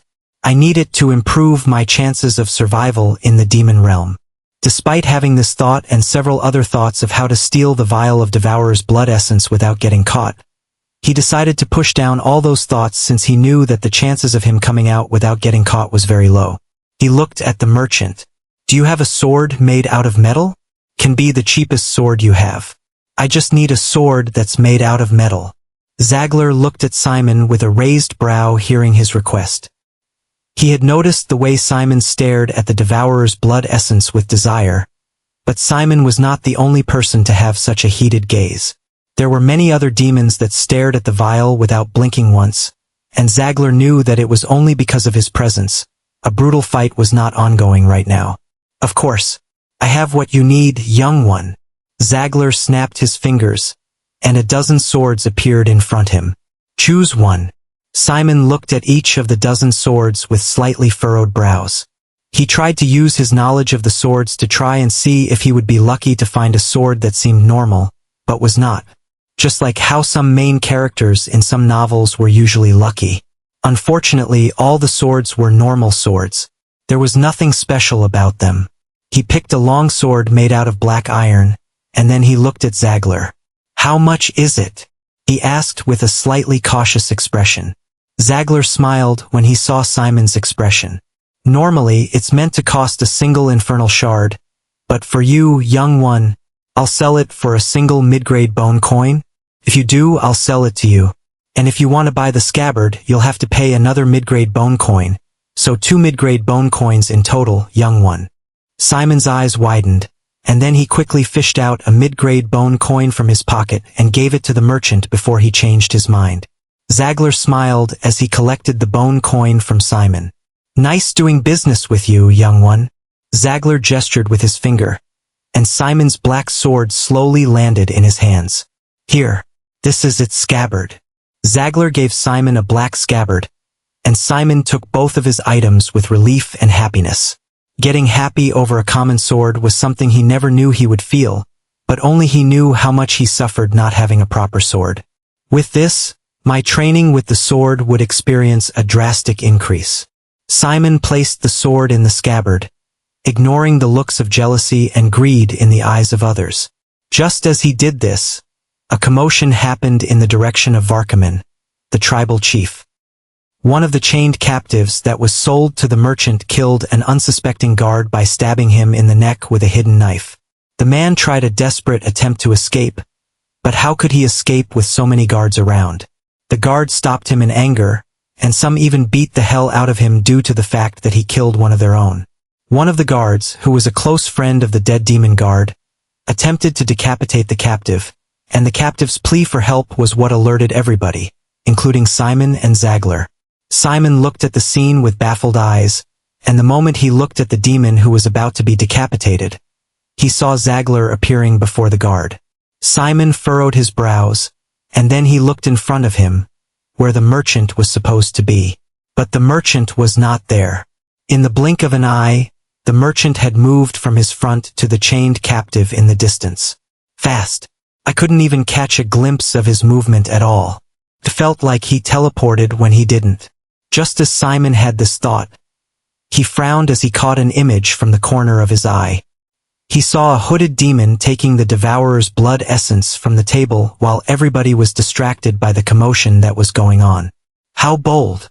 Simon had the urge to stop the demon because he would rather allow the merchant to have the blood essence since it was his, rather than allowing a demon from their tribe to obtain the blood essence. But when he recalled the possible power level the merchant possessed, he paused, and a calculating glint flashed in his eyes. A few seconds later he moved. He waved in and out of the crowd, completely ignoring what was happening between the merchant and the tribal chief. His eyes were completely on the demon who stole the blood essence. And he was not the only one that had his eyes set on the demon. The merchant himself also glanced at the demon with the same ever-present smile. As Simon weaved in and out of the crowd with cat-like agility and grace, he shortened the distance between him and the thief in less than 10 seconds. He completely ignored the curses that were thrown at him from the people he pushed aside, and when he was close to the thief, he stayed by his side the moment the thief moved his arm in an attempt to push a demon away. "Ah!" he exclaimed as he fell due to the demon pushing him. The demon took a glance at him with his brain not even fully registering Simon's face in the slightest. "Watch it, kid." A gruff voice escaped the lips of the hooded demon, and then without even wasting a single second, the hooded demon quickly walked away. Some demons tried to help Simon since they knew him as one of the potential talents of their tribe, but Simon politely declined them with a smile, and then he left with his newly purchased sword and the vial of Devourer's blood essence hidden within his clothes. With calm, steady, but not slow steps, he left the crowd with a smile, and the merchant's gaze remained on the hooded demon who had created some distance between him and the crowd. Meanwhile, Simon remained calm without looking back, looking worried, looking afraid, or looking suspicious in the slightest. And the reason for this was because of his skill, Fearless. Without the skill, Simon had a feeling that he would not be so calm, and somebody might have noticed his anxious state. Stealing from an archfiend or a greater demon without even having a flickering heart was an extremely dangerous and bold feat, and Simon would never have done this without the favorable conditions that were put in place. And the moment he got home and calmly closed the door, he released the biggest exhale he had ever released in his 2 lifetimes. His heart began beating like a horse on steroids, and after a few seconds, Fearless kicked in, causing him to become calm. "Damn it! I thought I was going to die of a heart attack or something." Simon shook his head slightly, and then the door that led to the back of their house opened. His mother walked in, and compared to how she looked 6 years ago, her current self was extremely better looking. No longer was she all bones and skin without muscles and fat, and no longer did she wear rags and dirty clothes made out of poor quality beast skin. She looked far more healthy, far more jovial, and far more beautiful. The money Simon stole was more than enough to have this effect on her. When Lissa saw the sword in Simon's hands and the faint flicker of joy and fear in her son's eyes, her eyes flashed with worry. "Black Moon, did you steal that sword? It looks expensive. Who did you steal it from? I thought you said you were not going to steal anything again until things died down." His mother bombarded him with questions, and Simon smiled at his mother, fully expecting her to ask all those questions. "I didn't steal the sword, Mother. I bought it from the merchant." Lissa looked at Simon with wide eyes, and in her mind, she already assumed that Simon had used all of their money to buy the sword. "Don't tell me you used all of our money to buy the sword? Because if you did, I'd be very disappointed in you, Black Moon." Lissa folded her arms and looked at Simon with narrowed eyes, causing Simon to chuckle softly with a tinge of fear in his eyes. Despite having the fearless skill, he still felt a little bit of fear toward his mother after she had disciplined him a few times in the past. A scene he promised to never tell anybody. "The merchant sold the sword and scabbard to me for 2 mid-grade bone coins." The moment Simon said this, his mother gave him a skeptical look, and Simon quickly continued before she asked him questions. With a light smile, he brought out the vial of Devourer's blood essence. "I didn't steal the sword, but I did steal this." In the entire demon realm, the only demon Simon loved and trusted with his life was his mother. The past 15 years he had lived with his mother was like a ray of light that pierced the darkness he had chained in the depths of his heart. She was his best friend, his only family, and the one person he spoke to about nearly everything that happened to him in the demon realm. What he stole. The kids that tried to bully him at age 6 but ended up having their asses hooped by him. The kids that tried to befriend him. The young girls that asked him out. What he did during the day. What he saw while taking a stroll throughout their tribe.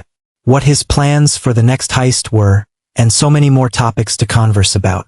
Simon literally told his mother everything, and it was a no-brainer for him to tell her about the Devourer's blood essence he stole. Although some might say it was better not to tell her since the less people that knew, the better. Who knew what methods the merchant had in locating the vial of Devourer's blood essence? But Simon's trust in his mother was strong. Which son wouldn't trust his mother naturally? I didn't steal the sword, but I did steal this.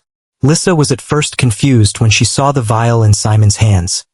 But then her blood throbbed as it instantly realized what was in the vial before Lissa's brain could. Is that a blood essence? Simon nodded. Yeah, a devourer's blood essence. Lissa frowned. A devourer? I've never heard of a demonic race with that name. Simon shrugged. Same here. He walked past his mother and placed his sword on the makeshift table made out of stone. We might not know what a devourer is, but if I'm able to absorb it, my bloodline talents would drastically increase since this blood essence is definitely of a high grade. Lissa looked at her son with a worried expression. Are you sure about this? A blood essence like this definitely costs a lot of money, and the merchant would definitely look for it. What if he finds out it's you? Simon smiled at his mother. Don't worry about that. I took precautions to make sure that doesn't happen. I'll try to absorb the blood essence very quickly, so that there would be no trace of it. Lissa furrowed her brows and tried to speak, but Simon went to the only room they had in the house, not allowing his mother to speak. I'll see you later, mother. Your son's future is about to look much more bright than it was. You'll soon become the mother of the next demon king. Lissa's mouth was left open, and all the words of caution and anxiety she wanted to say dissipated after Simon entered the room without waiting for her response. Just be safe, Black Moon. That's all I want. She gave one last glance at the room Simon was in, and then she went outside. She sat in front of their house and decided to keep watch in case somebody ended up at their doorstep.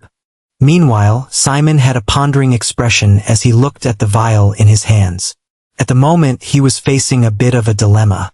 Should he absorb the Devourer's blood essence directly and use it to improve or change his bloodline's grade? Or should he allow his blessing to absorb the skill of the blood essence? If I directly absorb the blood essence of the Devourer's blood essence, my lesser grade bloodline would either be devoured or completely changed by this blood essence, since it's looking like the Devourer's blood essence is most likely a noble grade bloodline. I doubt it's a common grade bloodline. Probably a royal grade. Simon had slightly furrowed brows as he observed the Devourer's blood essence. If my bloodline completely becomes that of a devourer, there would be visible changes to my physical appearance and aura. I don't know what it would be, but if anybody sees me, especially the merchant who is familiar with both my aura and that of the Devourer's aura, he would most likely know that I stole it and absorbed it. Simon frowned deeply as he thought of this problem. This was something he had thought of while he was talking to his mother. Directly absorbing the Devourer's blood essence was dangerous, and that left him with only one other choice: to use his 7 stars blessing. Simon had used some members of the Duskfang tribe, mainly his mother and some unfortunate bullies, to figure out how his 7 stars blessing worked now that he was a demon. And he realized that his blessing still worked the same way it had always worked when he was a hero. He could only have 7 skills, and when it came to bloodlines, he could not have the bloodlines themselves but a skill from the bloodline. Simon had hoped that his blessing would allow him to become a demon who could have 6 bloodlines, but unfortunately, he could not. He could only obtain the skills of a bloodline, and Simon knew that he needed his blessing to get the skill of the Devourer's blood essence. Although I would not be able to increase my talent and gain the physical benefits of absorbing a bloodline of such a high grade, getting the skill of a noble grade bloodline or a royal grade bloodline at my current level is not bad in the slightest. With this skill, at least I'll be stronger. Simon opened his right hand, and a dense black smoke began radiating from his hand as he activated his blessing. I don't know which one I prefer, the white light or this black smoke, whenever I activate my blessing. A soft chuckle escaped Simon's lips, and then he uncorked the vial and poured the blood onto his right hand. The moment he did, his vision changed, and he appeared in his sea of consciousness. The moment Simon appeared in his sea of consciousness, his eyes were instantly drawn toward one of the black stars that represented his 7 stars blessing. And then, he saw a scene he would never forget. At first, inside the star was a drop of black blood, the blood essence of the Devourer. In the next moment, the blood began to expand and contract violently, and with every passing second, the blood got bigger and began changing. Before Simon knew it, the blood transformed into a humanoid being. The humanoid being had white, porcelain-like skin with cracks running across its body. From the cracks, faint dark light seeped out. It had only a pair of hollow, empty sockets filled with black flame on its face. There was no mouth, nose, or ears. On its back was a pair of wings that constantly transformed from flesh to smoke. The moment Simon saw this demon, he felt two things. An instinctive fear that threatened to destroy him in both body and soul. But the black star with the fearless skill shone brightly, causing the immense fear he felt to recede instantly. Simon inhaled and exhaled deeply with his eyes wide with disbelief. What the hell is that? The moment Simon asked this question, he felt the second thing from the demon. An emotion, pride and sadness. A strange understanding flooded his entire being, and he realized that this demon was the source of the devourer's blood essence, and it was cursed. This demon devoured not out of malice, but hunger. It was a being cursed to consume endlessly to exist, but its pride was strong to the point that he could hear the curse's whispers and screams being emitted from the demon's body. Wait, what's happening again? Simon watched with wide eyes and a baffled expression as the being began to morph and change. What the? A massive serpentine demonic beast with smooth, obsidian skin that rippled like liquid shadow appeared in the black star. Its massive size nearly filled up about 30% of the space in the black star, and this was a massive size considering the immense size of the black star. Simon thought for a moment that the serpent would shatter the black star with its size, but it could not. The serpent had faint constellations glowing under its surface, as if the night sky were trapped inside it. It roared to the skies in anger, and when it did, Simon saw what was inside of the serpent's jaw. Serrated teeth filled the edges of its jaws, and at the center was a black void that bent light, matter, and every single thing in existence. It devoured everything. Simon could feel his spirit body and physical body trembling violently as he saw the demonic serpent. The black star with the fearless skill was shining brightly as it protected Simon from dying due to the fear he instinctively felt toward the serpent and the previous strange humanoid demon. As Simon looked at the serpent that was roaring at the skies in rage and anger, he found his blood boiling with a primal fury that nearly threatened to overwhelm his mind. And this was shocking to him because his mind was not that of a 15-year-old child but of a 75-year-old man with countless life experiences. What sort of a demon is this? Just as Simon had this thought, the serpentine demon began to change, and in less than a minute, a new demon appeared. This demon was colossal, twice the size of the serpent. It was humanoid and had 6 arms with a cracked exoskeleton that was like molten rock.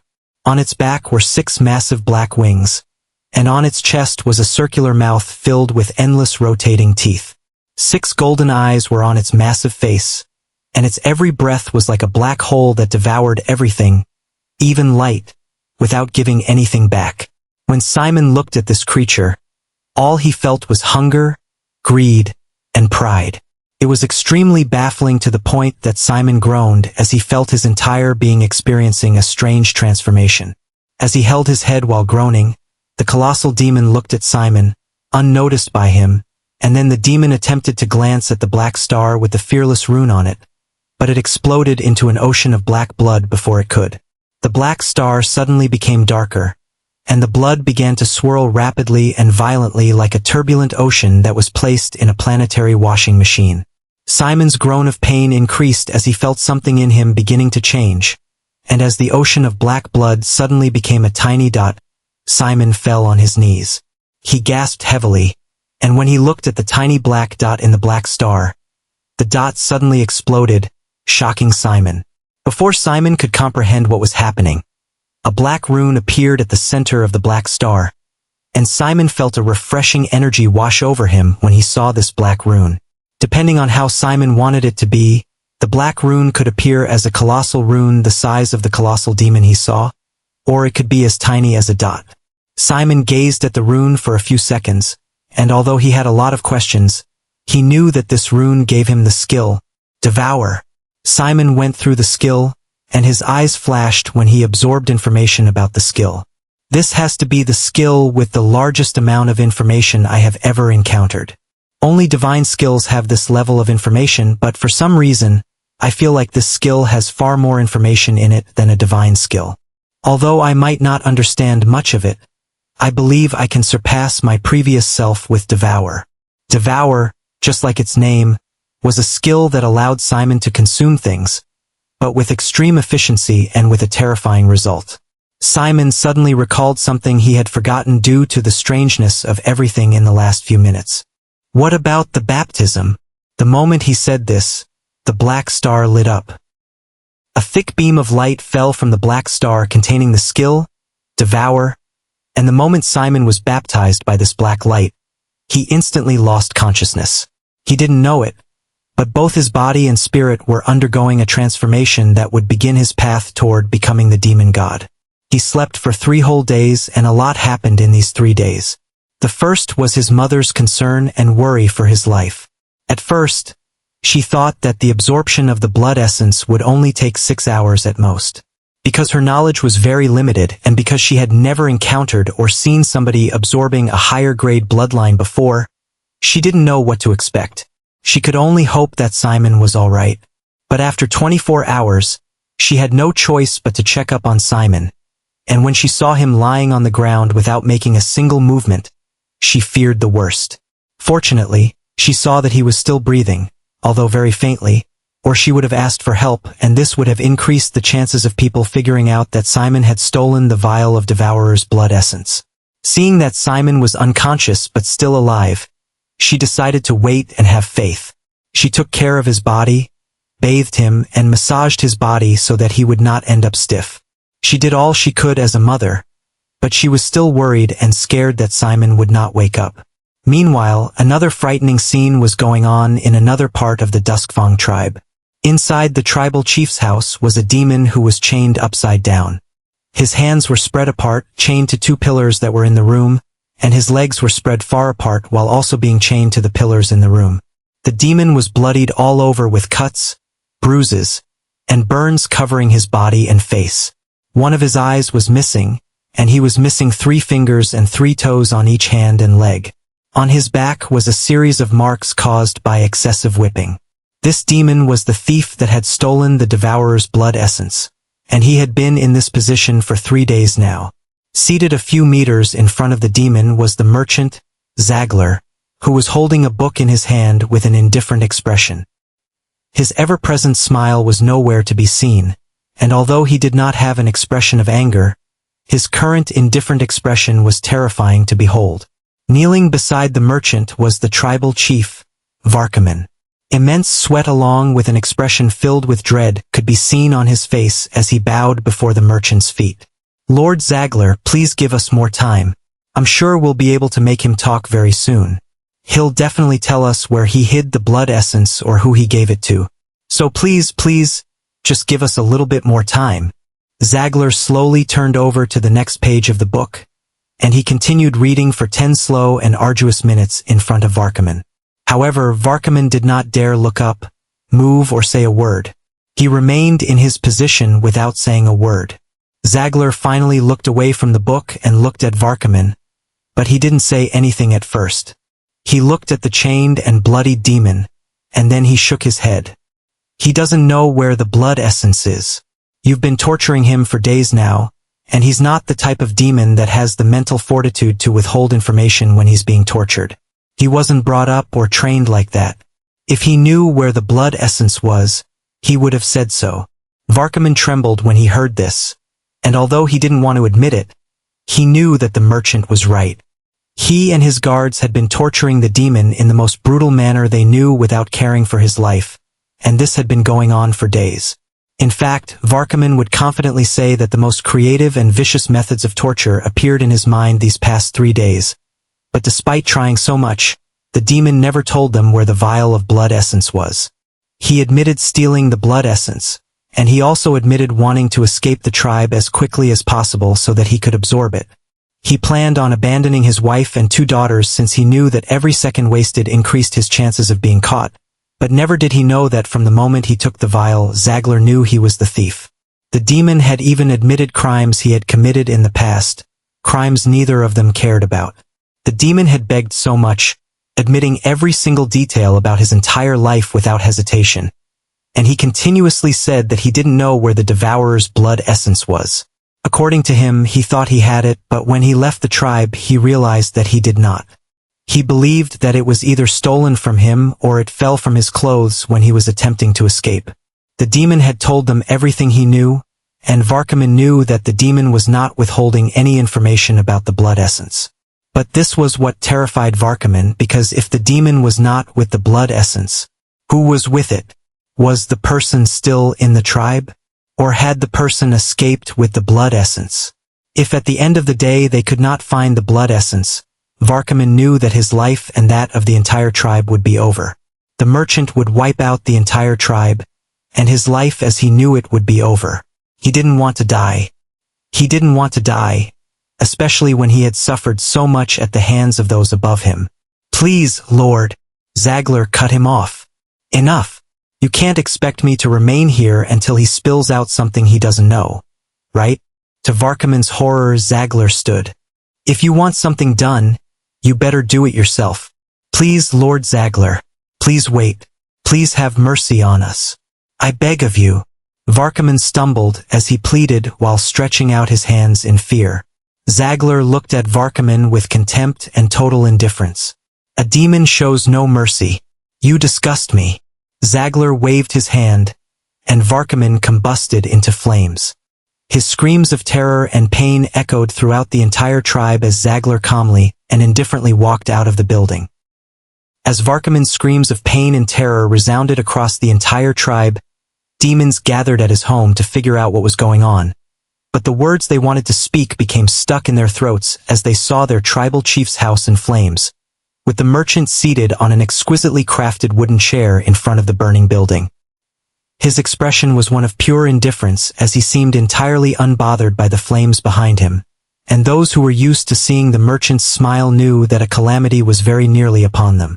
With silence engulfing the surroundings of the burning tribal chief's house, every demon knew that their lives were currently at stake, and their tribe could very well become extinct at that very moment. Zagler had his head placed on his fist, and he indifferently gazed at the dozens of demons gathered before him. The pressure of his gaze made some demons cower and tremble in fear. After what seemed like an eternity to the demons of the Duskfang tribe, Zagler spoke. "One of you took something from me, and despite my attempts, I've unfortunately not been able to get it back." The expressions of several demons changed drastically, and many of them could not believe what they heard. Who would be so bold to steal from a demon who was most likely an archfiend or a greater demon? And worst of all, who was so bold to steal from a Daegrin? Daegrins were a race of wandering merchants who were popular in the demon realm for having rare treasures that many shops and stable merchants would never find. And the reason for this was because Daegrins always explored places that very few demon merchants would choose to explore. The majority of the Daegrins were known to possess a lot of treasures and wealth, and if one became an enemy of a Daegrin, they would potentially become the enemy of the entire Daegrin race. This was one of the reasons why Daegrins were one of the races that few demons dared to harm. Despite the urge I have in me to simply wipe out your entire tribe off the face of the demon realm, I've chosen not to do that because I'm a merchant, not a brute. Zagler paused and looked at the demons before him with a malicious light in his eyes. Anybody that can bring me the vial containing the Devourer's blood essence will be awarded with 10 low-grade infernal crystals. Silence. Pure, utter silence engulfed the entire tribe as Zagler's last words traveled across the entire tribe. Zagler had used a voice amplification technique so that his words could be heard by everybody in the Duskfang tribe, and those who were in their homes or performing whatever tasks it was that they were performing heard Zagler's words. Another individual who heard it was Lissa, who was in her home with Simon resting on her lap. Even she had a stunned expression when she heard Zagler's words. 10 low-grade infernal crystals. 10 low-grade infernal crystals? 10 low-grade infernal crystals. 10 low-grade infernal crystals was equivalent to 10 billion peak-grade bone coins. That was an amount none of them in the entire tribe had ever thought of possessing in a million lifetimes. To every single tribe member, it was the same as the merchant offering to make one of them a billionaire. It was an absurd amount of money to them, and they wanted it. To To people like the merchant and those who lived in the main cities of the Infernal Kingdom and other kingdoms, such an amount was nothing to them, but to the tribe members of the impoverished Duskfang tribe, this was an unfathomable amount of money. And it was a large amount of money even to some of the 6 major clans. You did not hear me wrong. I swear by my name that if anybody is able to bring me back the blood essence, I'll give them 10 low-grade infernal crystals, and if anybody is able to bring me the thief who stole what is mine, I'll give them an extra 10 low-grade infernal crystals. But if you bring back his corpse, your reward will be reduced to 5 low-grade infernal crystals. The eyes of every single individual in the tribe became heated, and seeing their gazes, Zagler's expression flashed with disdain, and, for the first time in the past 2 days, his lips curled into a smile. You all may leave and begin the demon hunt. Without hesitation and with no questions asked, every single demon of the Duskfang tribe dispersed in a frenzy. In fact, some demons began questioning suspicious demons, and some fights and battles broke out less than a minute after Zagler spoke. Many demons were extremely anxious and in a rush to be the first person to find the Devourer's blood essence and the thief. This was their chance, their opportunity to escape their lives of suffering and poverty, and they wanted to grab that opportunity at all costs. Screams, battles, tears, pleas, death, chaos, and destruction occurred throughout the Duskfang tribe as many broke into every house and building in an attempt to find the thief and the Devourer's blood essence. Many had no idea, but the Duskfang tribe was being destroyed by the hands of its members and not an outsider. And Zagler loved what he was seeing. The destruction his mere words caused, the act of causing hundreds of demons to die without lifting a finger, was intoxicating to both him and his demonic heart. A truly wonderful scene. Zagler's lips curled up even more. Meanwhile, 4 demons approached Simon's house, and without hesitation, they broke into it by smashing the door into pieces. When they entered, they began ransacking the home, and to their frustration, they found nothing of value, let alone the Devourer's blood essence. Aside from trying to find the Devourer's blood essence, they wanted to find the thief. One of the demons pointed at the door that led to Lissa and Simon, and the 4 demons quickly barged into the room. However, they found nothing in the room except for an open window. Ha! Ha! Ha! Ha! The sound of heavy panting traveled softly inside a room of one of the untouched buildings of the Duskfang tribe. Lissa quickly covered her mouth when she realized that her breathing was too loud. Shadows moved beneath the open space of the door, and the sounds of rapid footsteps outside the house resounded in her ears. Her eyes were wide open in fear, and she could not help but look at Simon, who was still unconscious. She had been lucky to escape their house without getting caught, but she knew that it was just a matter of time before somebody decided to enter the house and look for the blood essence. This house was once owned by a hero of the Duskfang tribe. There was a time in the past when dozens of demon beasts attacked their tribe, and a single hunter of theirs was the demon who commanded the guards, hunters, and even normal civilians to band together to kill the demon beasts and protect their village. The hunter died while fighting against 3 of the demon beasts. He won, but his injuries were far too severe for him to survive.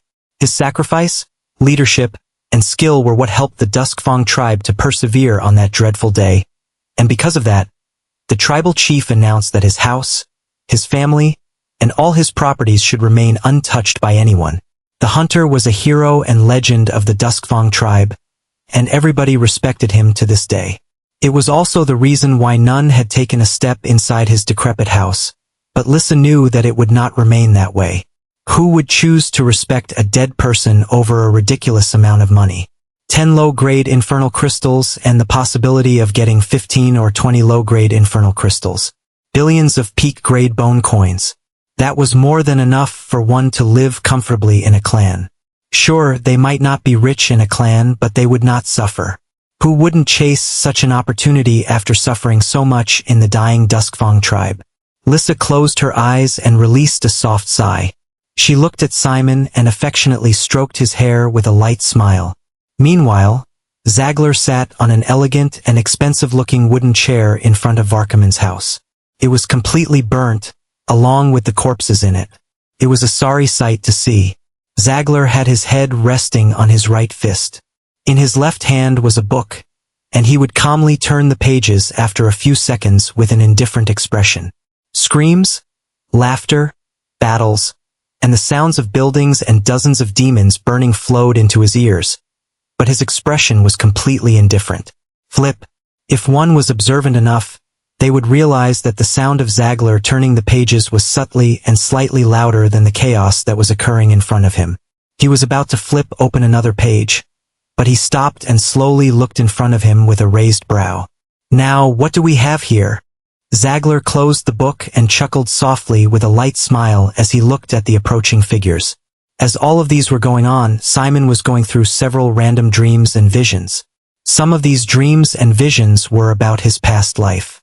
Scenes of how he and his friends defeated powerful demons and even humans that wanted to stand in their way. Scenes of all of them laughing and having fun. Scenes of him falling in love with several women in his teens and early 20s, then falling out of love, going through a breakup, being cheated on and so forth. Scenes of him training, breaking through his limits, defeating demons and humans that were stronger than him. He also saw many scenes of his past life, and these scenes were like flashes in his mind. He did not only see memories of his past life, he also saw strange memories he did not recognize. These memories were strange, horrifying, broken, and even distorted.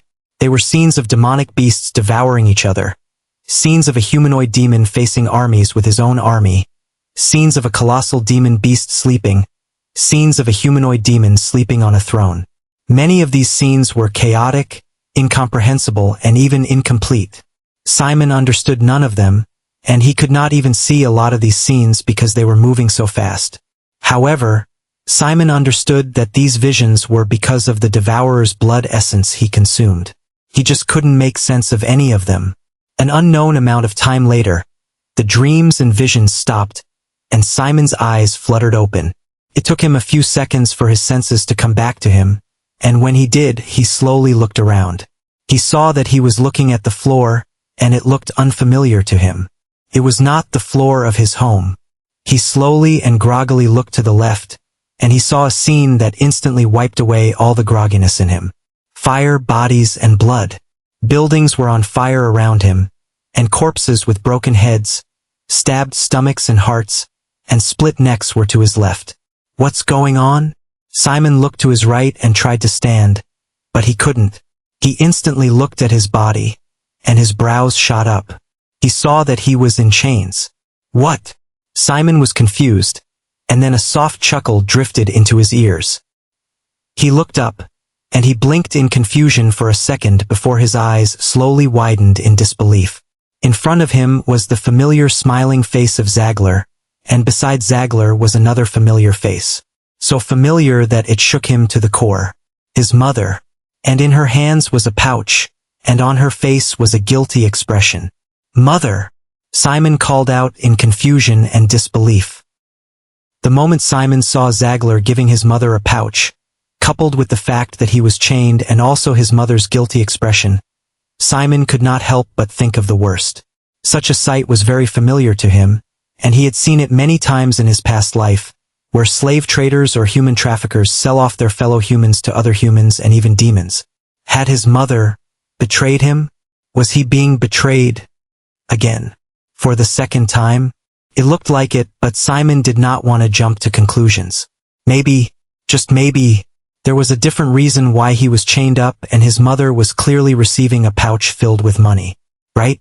A second after Simon called out to his mother, Lissa jolted in shock and snapped her head towards Simon. Black Moon, you're finally awake. Simon did not reply and just kept on looking at his mother with an expression that could not be described. His mind was completely chaotic, and he didn't even know what to say. He wanted to say 1,000 things, but the words just couldn't come out. He could only stare at his mother and the pouch in her hands, and his mother felt extremely uncomfortable under his gaze. Lissa also wanted to speak. She wanted to say something, to explain, to lie, to deceive, to cry, to do anything. But she couldn't. A big part of her felt ashamed, and her heart also felt broken as she looked at Simon's obviously shaken expression. Why had he woken up right now of all times? Why had he not woken up after she left? Why had he not woken up before she met with Zagler? Why now? Why did he have to wake up now? She didn't want to deal with this. If he had woken up before she met with Zagler, she would have changed her mind. And if he had woken up after she left, it would be easier for her and she would not have to deal with this shame and pain. It was extremely uncomfortable. As these thoughts and many other thoughts on what to say and what to do flashed in Lissa's mind, Zagler suddenly chuckled and approached Simon. He crouched before him and looked into his eyes with a smile. Do you want to know how much your mother betrayed and sold you for? Simon's pupils shook violently when he heard this, and the last hope in his heart that was trying to convince him that there was another reason for this scene instantly dissipated like smoke. He had been betrayed. Again? Zagler's smile widened when he saw the shaken expression of Simon, and also his turbulent aura. 10 low-grade infernal crystals. And an extra 10 low-grade infernal crystals for bringing you to me alive. Simon's eyes widened in utter disbelief, and he could not help but look at his mother with even more disbelief and shock. 20 low-grade infernal crystals? 20 low-grade infernal crystals. All it took for his mother to sell him out and betray him was just 20 low-grade infernal crystals. Although Simon knew that this wealth was immense to people like his mother, who had lived their lives in a rundown tribe like the Duskfang tribe, Simon knew that 20 low-grade infernal crystals were nothing in the grand scheme of things. Utterly nothing. Even if they were mid-grade, high-grade, or peak-grade infernal crystals, they were nothing in the grand scheme of things. Simon, who had been a king and a hero of Earth in his past life, knew what true wealth and treasures were. 20 low-grade infernal crystals were absolutely nothing in terms of wealth, and Simon was utterly disappointed with his mother. He just could not believe it. And how could a mother sell out her child for some money? His mother, who always gave him a smile when they talked. His mother, who he confided nearly everything with. His mother, who chose not to eat and instead allowed him to eat when the situation was extremely terrible. His mother, who became skinnier before he became a thief, and his mother, who knew all about everything he did as a thief. His mother, who he trusted, betrayed him for a mere 20 low-grade infernal crystals. Simon just could not believe it. Q. A strange sound escaped Simon's lips, and Zagler raised a brow. He was about to speak, but Simon began chuckling until it became a full-blown laughter of madness, disbelief, and anger. And this anger was not mainly directed at his mother, but at himself. You betrayed me for just 20 infernal crystals? For just 20 low-grade infernal crystals? Simon shouted and stared at his mother with a gaze of madness and rage. What is 20 infernal crystals to what I could have given you in the future? I could have given you as many tribes as you want. I could have given you as many clans as you want. I could have given you a kingdom and many kingdoms. I could have even given you the entire demon realm. You could have become the mother of a demon king, the mother of the king of demons, the mother of the emperor of demons, the mother of the god of demons. I could have given you everything you ever dreamed of and more. But you chose all of that over a mere 20 low-grade infernal crystals? You will regret this. I promise you, you will regret this.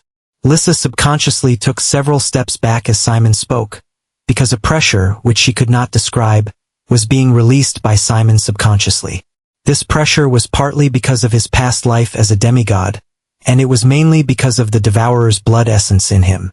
The aura he emitted in his anger caused the air around him to become dark and demonic, and even the energy and air around Simon were being devoured by Simon, and he had no idea. His eyes turned black, and black veins were slowly appearing on his arms. Zagler frowned deeply when he saw this. Then he shook his head. He really absorbed the blood essence. Simon had no knowledge or idea of what his aura was doing to the surroundings, or how his body was devouring the energy in the air. His mind was completely clouded by anger and disbelief. One might think that this anger was completely directed at his mother, but it wasn't. The majority of the anger was directed at himself. He was furious at himself. This was the second time he was being betrayed by somebody he trusted. In his past life, it was his so-called comrades and lover who betrayed him. And in this life, it was his mother who betrayed him. Since he had been betrayed in his past life, Shouldn't he have been more careful in his current life? Shouldn't he have been suspicious of everybody? How pathetic was he that he fell for the same trick in such a short period after gaining a second chance? All these thoughts and many other thoughts appeared in Simon's head as he stared at his mother with a completely furious expression. Despite these thoughts, a part of Simon knew that it was not his fault in the slightest. He had not been foolish. He had not trusted just anybody. Heck, he was not friends with anybody in the tribe. The only person he truly interacted with was his mother. A part of Simon knew that trusting his mother was not his fault in the slightest. She had given birth to him. He was conscious when she gave birth to him, and though he had the soul and memories of an adult, he was still her child. His mother never maltreated him. She always gave him a truly happy smile whenever she was around him, and she sacrificed a lot for him. His mother had acted like how a caring and loving mother should act, and she was the last person Simon had his guard up against. He trusted her, and he was stabbed in the back. She betrayed him for some cheap change? Even till now, Simon could not believe it. He would let out strange chuckles once in a while, causing Lissa and Zagler to have different expressions. Zagler looked at Simon for a few seconds before he stood and dusted his hands. He looked at Lissa, who had a complicated expression as she stared at Simon. "I'll be taking my leave with him. You did well bringing him to me." Lissa's lips opened and closed multiple times as the words she wanted to say were stuck in her throat and heart. It felt like a dagger was cruelly twisting her heart, and she should have felt immense sadness and pain when she looked at Simon. But whenever she felt the pouch in her hands and looked at how her life was going to change for the better with this decision she made, the sorrow in her heart slowly dissipated. Clang! Zagler did not bother waiting anymore for Lissa to say her last words to her son. He had waited for a minute, but she said nothing. Time was money to the wandering merchant, and every second was precious to him. He pulled on Simon's chains, but Simon was unresponsive. He clicked his tongue in annoyance, then he yanked his hand, causing Simon to fall forward with his face slamming into the ground. "I can drag you like a dog, or you can get up and walk. To waste less time and energy, I'll prefer it if you walk." Zagler's cold voice drifted into Simon's ears, and Simon could not help but gnash his teeth in anger. He wanted to say a billion words, but he chose to keep quiet and get to his feet. His arms were chained to his back and only his legs were free, so he had to use only his feet to get up. When he stood, he did not even bother sparing his mother a glance. "No, she does not deserve to be called my mother. A true mother would never sell their child for money. I know that there are mothers on earth who can do such a thing, but I doubt any mother would do it after sacrificing so much for the child, laughing with the child, not maltreating the child in the slightest, and suffering so much for the child. Only a demon can do something like this, and that's my mistake. I'm in the demon realm, so I need to completely understand how demons think, and I also need to start thinking like a demon if I want to survive and thrive. Demons? I need to truly become a demon to survive. I can't think or see things like how I used to think and see things on Earth." Simon looked at Zagler and said with a cold voice, "We can start moving." Zagler's lips curled up slightly. "What an interesting lad. You've become so calm after shouting at your mother. Learning how to control your emotions is a very important skill many demons neglect." Simon said nothing and just stared at Zagler with a cold, calm, and indifferent gaze. Zagler chuckled softly, then he turned while holding Simon's chain. "Let's go. We have a rather long journey ahead of us." Simon followed Zagler from behind, but before he took his 10th step, his mother spoke. "You said I could have gotten so much more from you if I didn't betray you. You claimed that you would become the Demon King and the Demon God. You said I've missed out on a lot because I betrayed you, but what if you die or you're not able to reach the high ranks? What if both of us were captured by the remaining members of the tribe? What if you died an unfortunate and ridiculous death? Or what if I was the one that died? What if you couldn't bring me back to life? What if I died of old age and I was not able to reap the fruits of my labor? So many things could have gone wrong, and I did the smart thing by betraying you. The pay is worth it. And you might die at the merchant's hand. Who says you'll survive?" Simon paused, and his shoulders trembled in disbelief, shock, and fury. He wanted to say a million words and to erupt in anger, but his many years of experience allowed him to stay calm. He inhaled and exhaled softly, then without looking at Lissa, he replied with an extremely cold voice and expression. "Believe me when I say that you'll greatly regret your words." After saying those words to his mother, Simon followed Zagler without saying any other thing or making any other sound. Lissa watched him leave with a complicated expression and pain in her heart. Despite all that she had said, Simon was still her child. Everything she did before selling him out was done out of love. The days of hunger, the days of working extra hard, and the nights she chose to get him the best food for his growth were done out of love. She loved him, but she was tired of the life she was living. This was an opportunity for her to live a much better life. This was an opportunity for her life to experience a drastic change. No more days of constant thinking about what she would eat the following day. No more nights where she shed tears as she slept on extremely hard beds with the harsh cold of the wildlands striking her. No longer was she going to keep on wearing tattered and old clothes. This was her opportunity, and since she might die at any point in time, she would be a fool not to grab the opportunity. "Forgive me, son. I also want to enjoy my life before I die," she muttered quietly before taking one last look at Simon. She shifted her gaze to her tribe, to her home that was now engulfed in flames, blood, and screams. She could hear the familiar screams of demons she once knew, of demons she once laughed and joked with. Funny how a single demon with riches destroyed the tribe without lifting a single finger. All he used was words. Lissa looked at the pouch in her hand. Then she placed it inside her clothes and walked to the gates of the tribe. She stepped out of the tribe and began a new journey of hers. Meanwhile, in another location that was not too far away from the Duskfang tribe, Simon and Zagler walked in the wildlands with calm, steady steps. Simon had his head hung low as his mind was still on the fact that he had been betrayed by his mother. Despite all he said back then, he was extremely hurt by his mother, no, by Lissa's betrayal. He was not only hurt, he was also extremely confused. How could a mother sell their child for some money? Although he knew that such things occurred even on Earth, and he had seen such things, what Lissa had done was extremely different.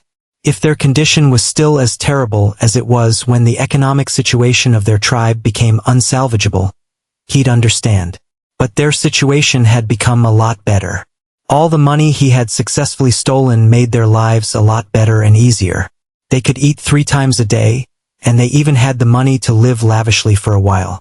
Because living like that would attract the attention of the entire tribe and questions would be asked, they obviously could not do such. They were one of the richest in their tribe, and both of them were even planning on leaving the tribe for a clan or one of the 6 major tribes. Their lives were getting better, and this made it even more baffling to Simon that his mother chose to betray him. If their lives were still terrible, he would understand, but for her to make such a decision when they were progressing in life, he just could not. It was utter foolishness and a clear definition of short-sightedness. He understood that 20 low-grade infernal crystals were a lot of money. It was enough for her to live comfortably in a minor clan, but was it enough to sell out your own child? He had never heard of a human mother or father selling their child when the child was starting to bring money into the household and was making everybody's lives better.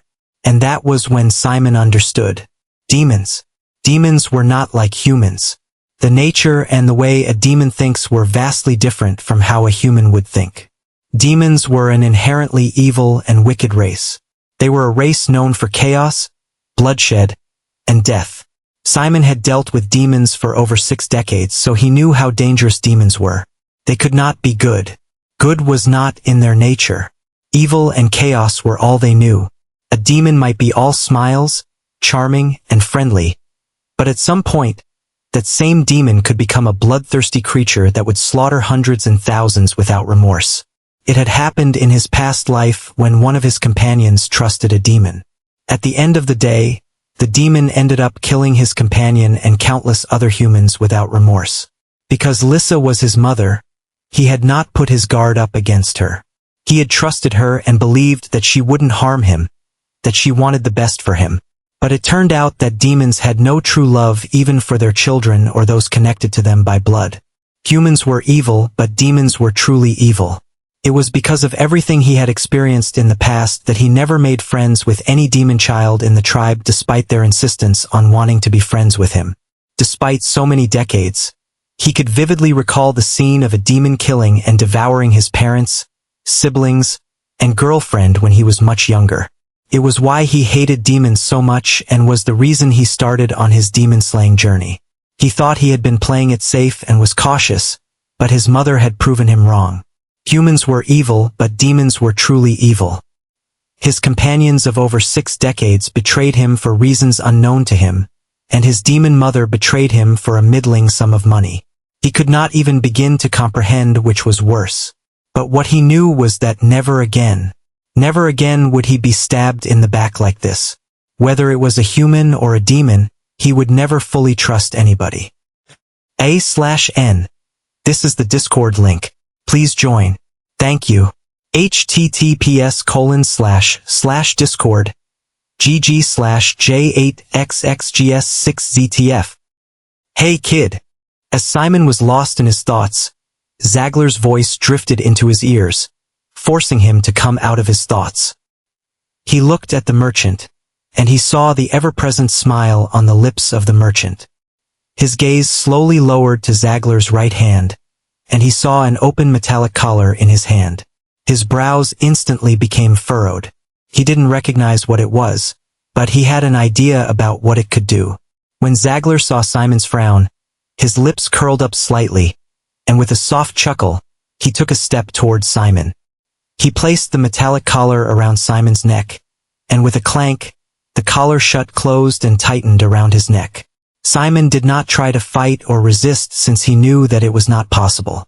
Zagler was either an archfiend or a greater demon, and he had not even awakened his demonic heart. There was no way he could defeat Zagler despite his experience and knowledge. The gap between them was just too wide. Instead, what he did was touch the collar. He touched the exterior of the collar and the interior. When he touched the interior, his eyes flashed with a pondering glint. There are rune engravings on it, and I can also feel 6 holes in the collar. What are those holes for? Electricity? As Simon pondered on the metallic collar around his neck, Zagler tilted his head slightly with an expression of slight intrigue. You're oddly too calm, and I can't help but wonder why. I can't believe that the first thing you did when I placed that slave collar on you was to inspect it. You didn't even try to resist. Simon glanced at Zagler, then he stopped inspecting the collar. And what would happen if I was not calm? I might just get myself killed or hurt. Zagler's smile widened slightly. I see. I guess it's probably because of the Devourer's bloodline that's flowing through your veins that you're so calm.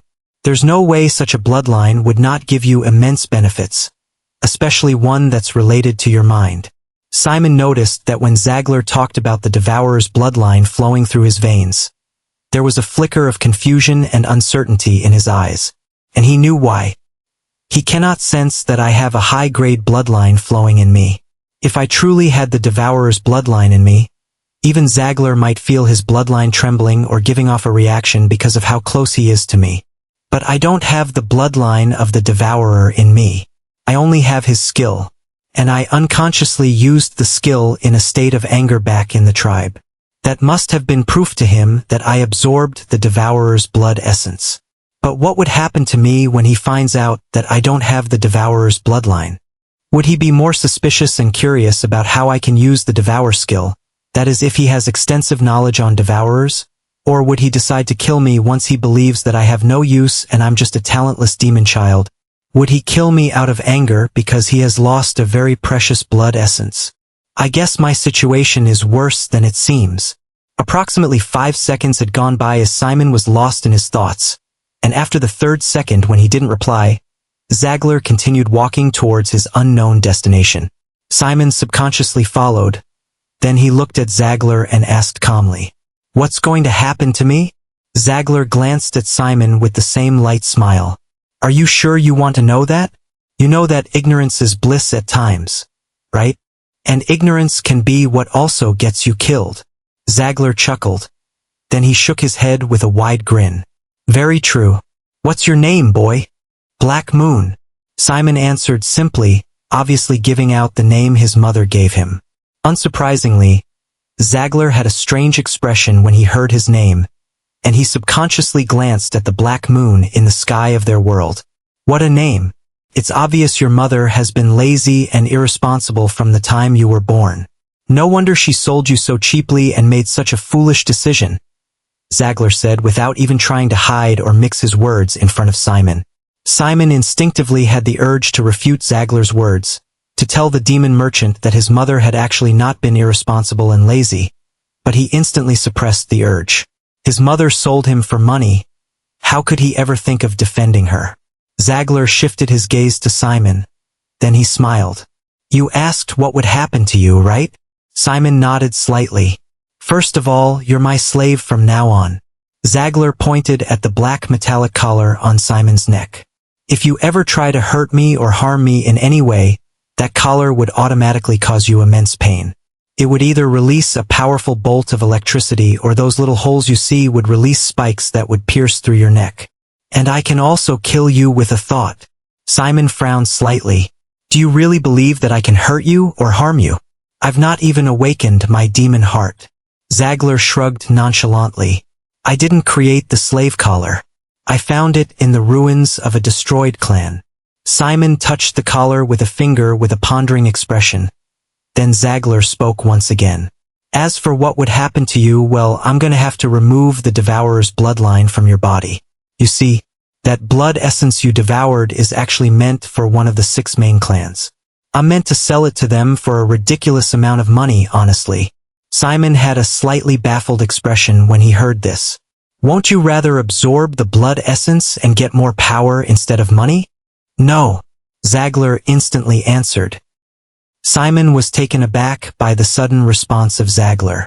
When he looked at Zagler, he saw him making an irritated expression, and he was slightly confused. Fortunately, Zagler enlightened him. There is a rule that all Dagrins like me follow. Wealth over everything, even power. Simon furrowed his brows slightly in thought. Dagrins would always choose wealth over power. In fact, if we could live without worrying about the dangers of the demon realm and life itself, we wouldn't even care about power. We only care about wealth. Amassing as much wealth as possible before we die. Every Dagrin would always choose to have more wealth than power. It is in our blood. Simon looked at Zagler and he recalled what he knew about the Dagrins. On Earth, he and every other human who knew about the Dagrins considered them as treasure troves. They were like golden goblins in a game where once you killed a golden goblin, you get far more coins and more item drops than killing a normal goblin. That was what Dagrins were to him and every other human. Once somebody was able to kill a Dagrin, the items and rewards they received in their system storage would be beyond one's imagination. If one was lucky, they would even find extremely rare items that would boost their talents or power level. He had killed a Dagrin as a hero, and he knew just how many priceless treasures a Dagrin possessed. Although it looked like killing a Dagrin came with so many benefits, it also came with its fair share of dangers.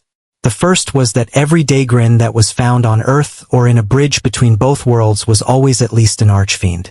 Dagrins were powerful, and with the treasures they had, they were even more dangerous because of their unpredictability.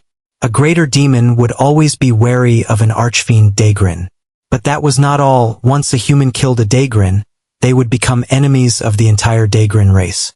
The killer of the Dagrin would be marked, and the entire Dagrin race would place a bounty on the Dagrin killer.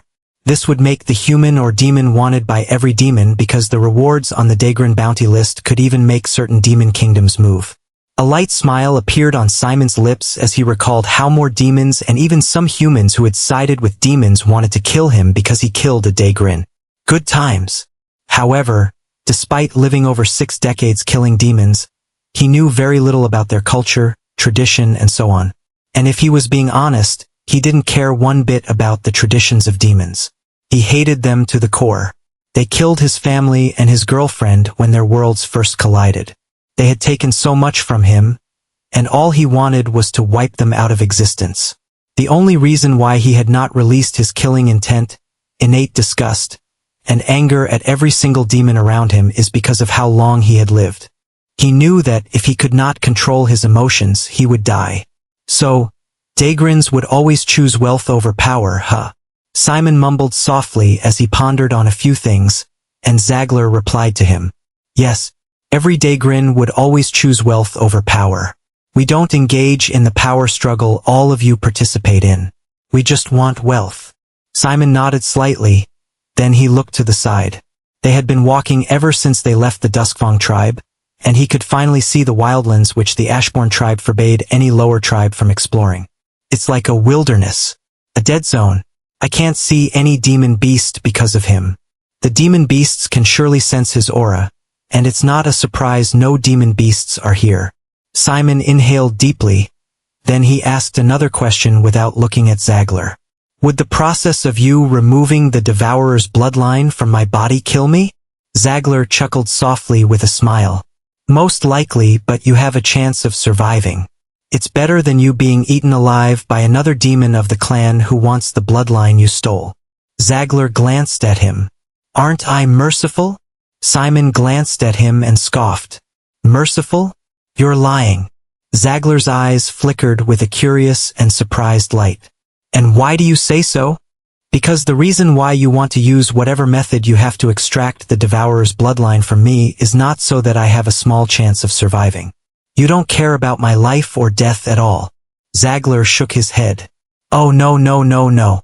I do care about your life and death, Black Moon. You see, if you die, that means I've made a tremendous loss. Getting the Devourer's bloodline cost me a lot. So, I do care about your life and death by a great deal, Black Moon. Simon gave a fake smile. Sure. Thanks. Zagler smiled back. As I was saying, the reason why you want to extract the bloodline from me is because you don't want the demon from whatever stupid clan to taste my inferior bloodline, dirty and poorly developed body, and the fact that I'm extremely weak. You don't want him or her to be dissatisfied so that your profit would still be the same and would not be reduced. Both Simon and Zagler had stopped walking a few seconds ago, and Simon stared straight into Zagler's eyes as he spoke. Zagler also stared straight into Simon's eyes, and a flicker of surprise could be seen in Zagler's gaze when he saw that there was no hint of fear in Simon's eyes. You really are an intriguing little kid, Black Moon. It's too bad that you might die. Simon rolled his eyes, then he continued walking ahead of Zagler. By the way, where are we walking to? Do you Dagrins not have a better method of traveling? Or are you just poor? Zagler's lips twitched when he heard Simon calling him poor, and he had the urge to strangle Simon to death. Insulting a Dagrin's wealth was a big blow to their pride, and what hurt Zagler the most was that Simon was right in a way. Obtaining the Devourer's essence had cost him so much money, about 90% of his total assets. He could not refute Simon's words that he was poor, and he could not kill Simon for his insolence because Simon was just too valuable to be killed. If Simon died, he could still extract the Devourer's blood essence from his corpse, but it would be mixed with Simon's original lesser-grade bloodline, thereby reducing the profit he should receive. Brat! Zagler clicked his tongue in annoyance, but he said nothing. Simon rolled his eyes. Guess I was right. He is poor. Well, poor for a Dagrin. I'm worth less than a church mouse compared to him. Simon released a soft sigh, then he took another look around him as they walked. Hopefully we won't have to trek for days, since I'm still a hungry demon kid who has not awakened his demon heart. Simon sighed inwardly, then he asked another question a few seconds later. Since you don't want to tell me about our destination, can you at least tell me about the Devourer's blood essence? What is a Devourer? I've never heard of a demon called the Devourer. Zagler remained silent as he walked, and just as Simon was about to release a frustrated sigh, Zagler spoke. I don't know much about Devourers, but what I do know is that Devourers are one of the most ancient of demons. They date all the way back to tens of thousands of years in the past. From what I discovered, they were amongst the ancient demons who fought in the first ever great war between good and evil. Simon furrowed his brows slightly in confusion. The first ever great war between good and evil? Zagler nodded. Yes, many demons nowadays only know of two great wars. The first great war between the hero of Earth and the sole demon king of the demon realm. Simon's eyes flickered. And then the second great war between Earth and the demon realm. But for demons like me who have more information compared to the masses, we call the Second Great War the Great War of Demon Princes and Earth's Demigods. Simon looked at Zagler in confusion. The Demon Princes and Earth's Demigods? I thought only the hero of Earth was a demigod? There were more demigods on Earth. Zagler looked at Simon with surprise evident in his eyes. And how do you know that? You live in the wildlands, and information is known to never reach you. Your tribe doesn't even have a library, books, or a source of knowledge and information. Despite the fact that all Zagler said was true, Simon's expression remained calm and his gaze did not so much as ripple. One of the old demons used to tell me and the other kids fairy tales and stories. Simon lied with a straight face. Zagler still looked at Simon suspiciously, but then he let it go and answered Simon's question. You're right. Back when the hero of Earth and the demon king of death were the rulers of Earth and the demon realm, they were the only two demigods present.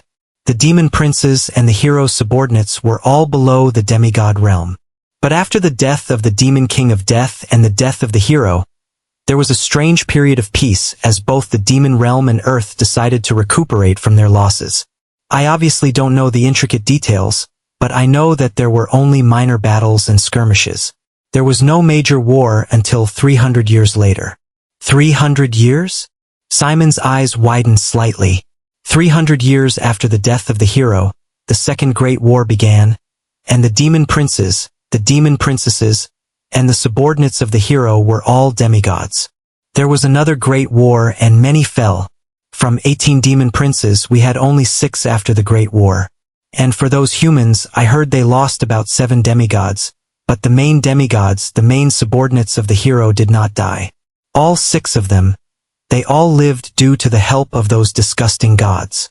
Zagler scowled and spat on the ground in disgust the moment he mentioned the word gods. Meanwhile, Simon's mind was in chaos as he was slightly overwhelmed by what he just heard. 13 demigods?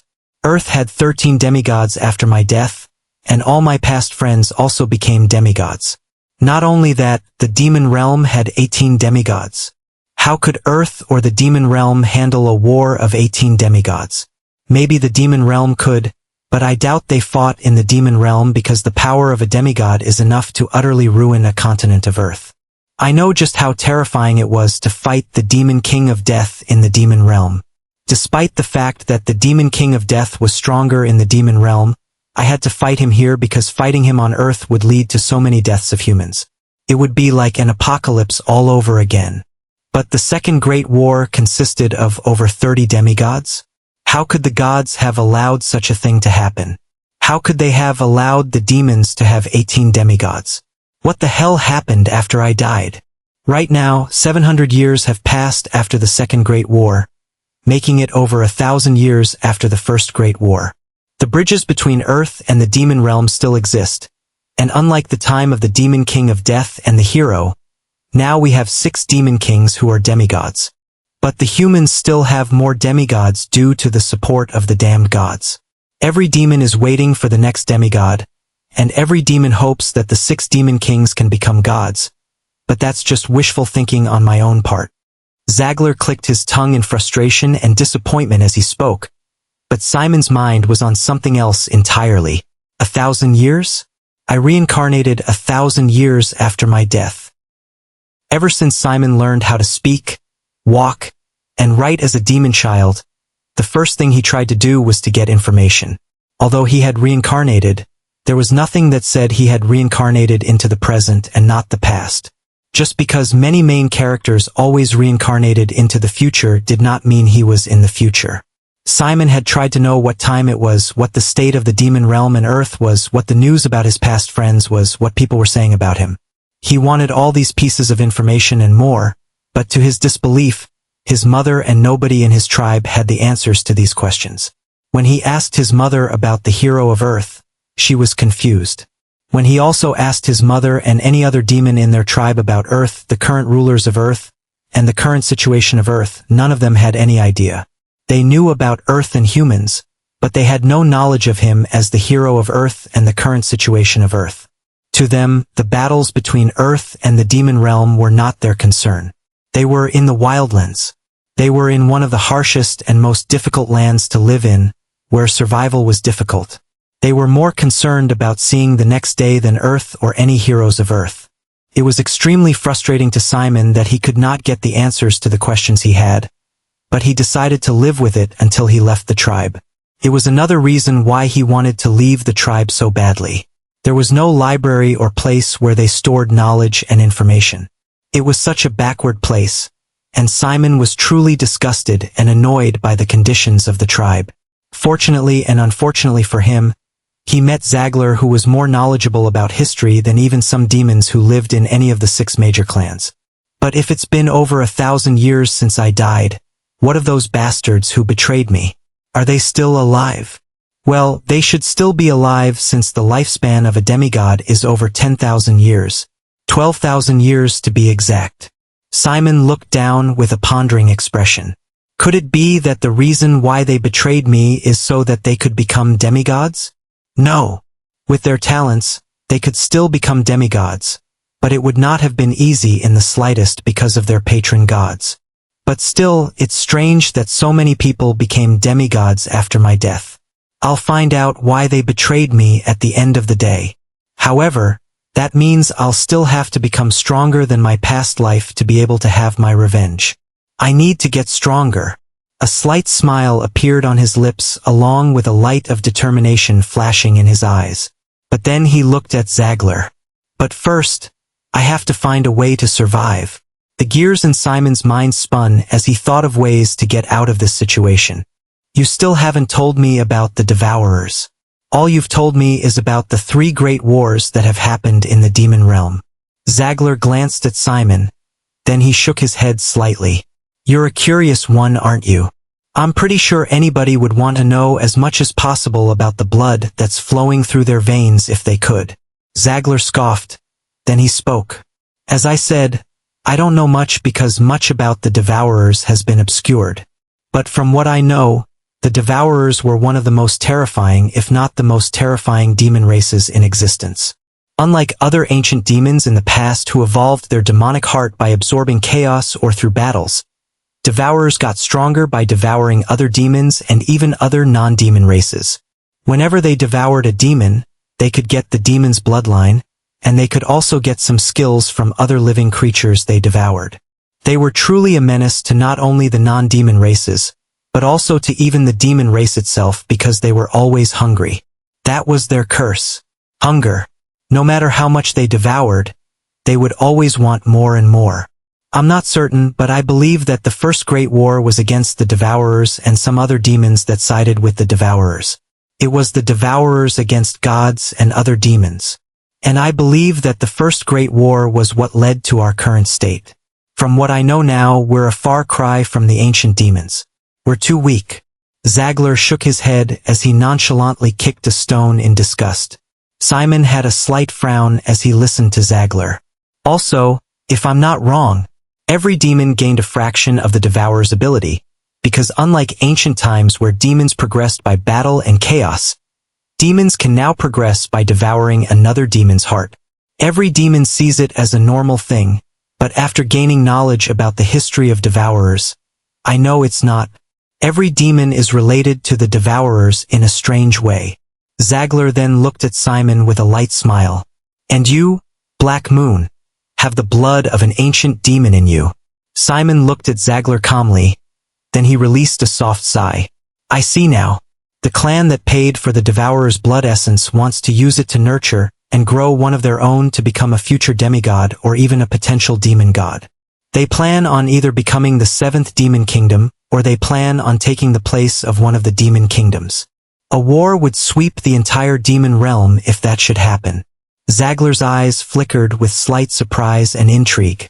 You're too smart for a kid your age and a kid who was in a backwater tribe. It's a shame you'll most likely die before your coming-of-age ceremony.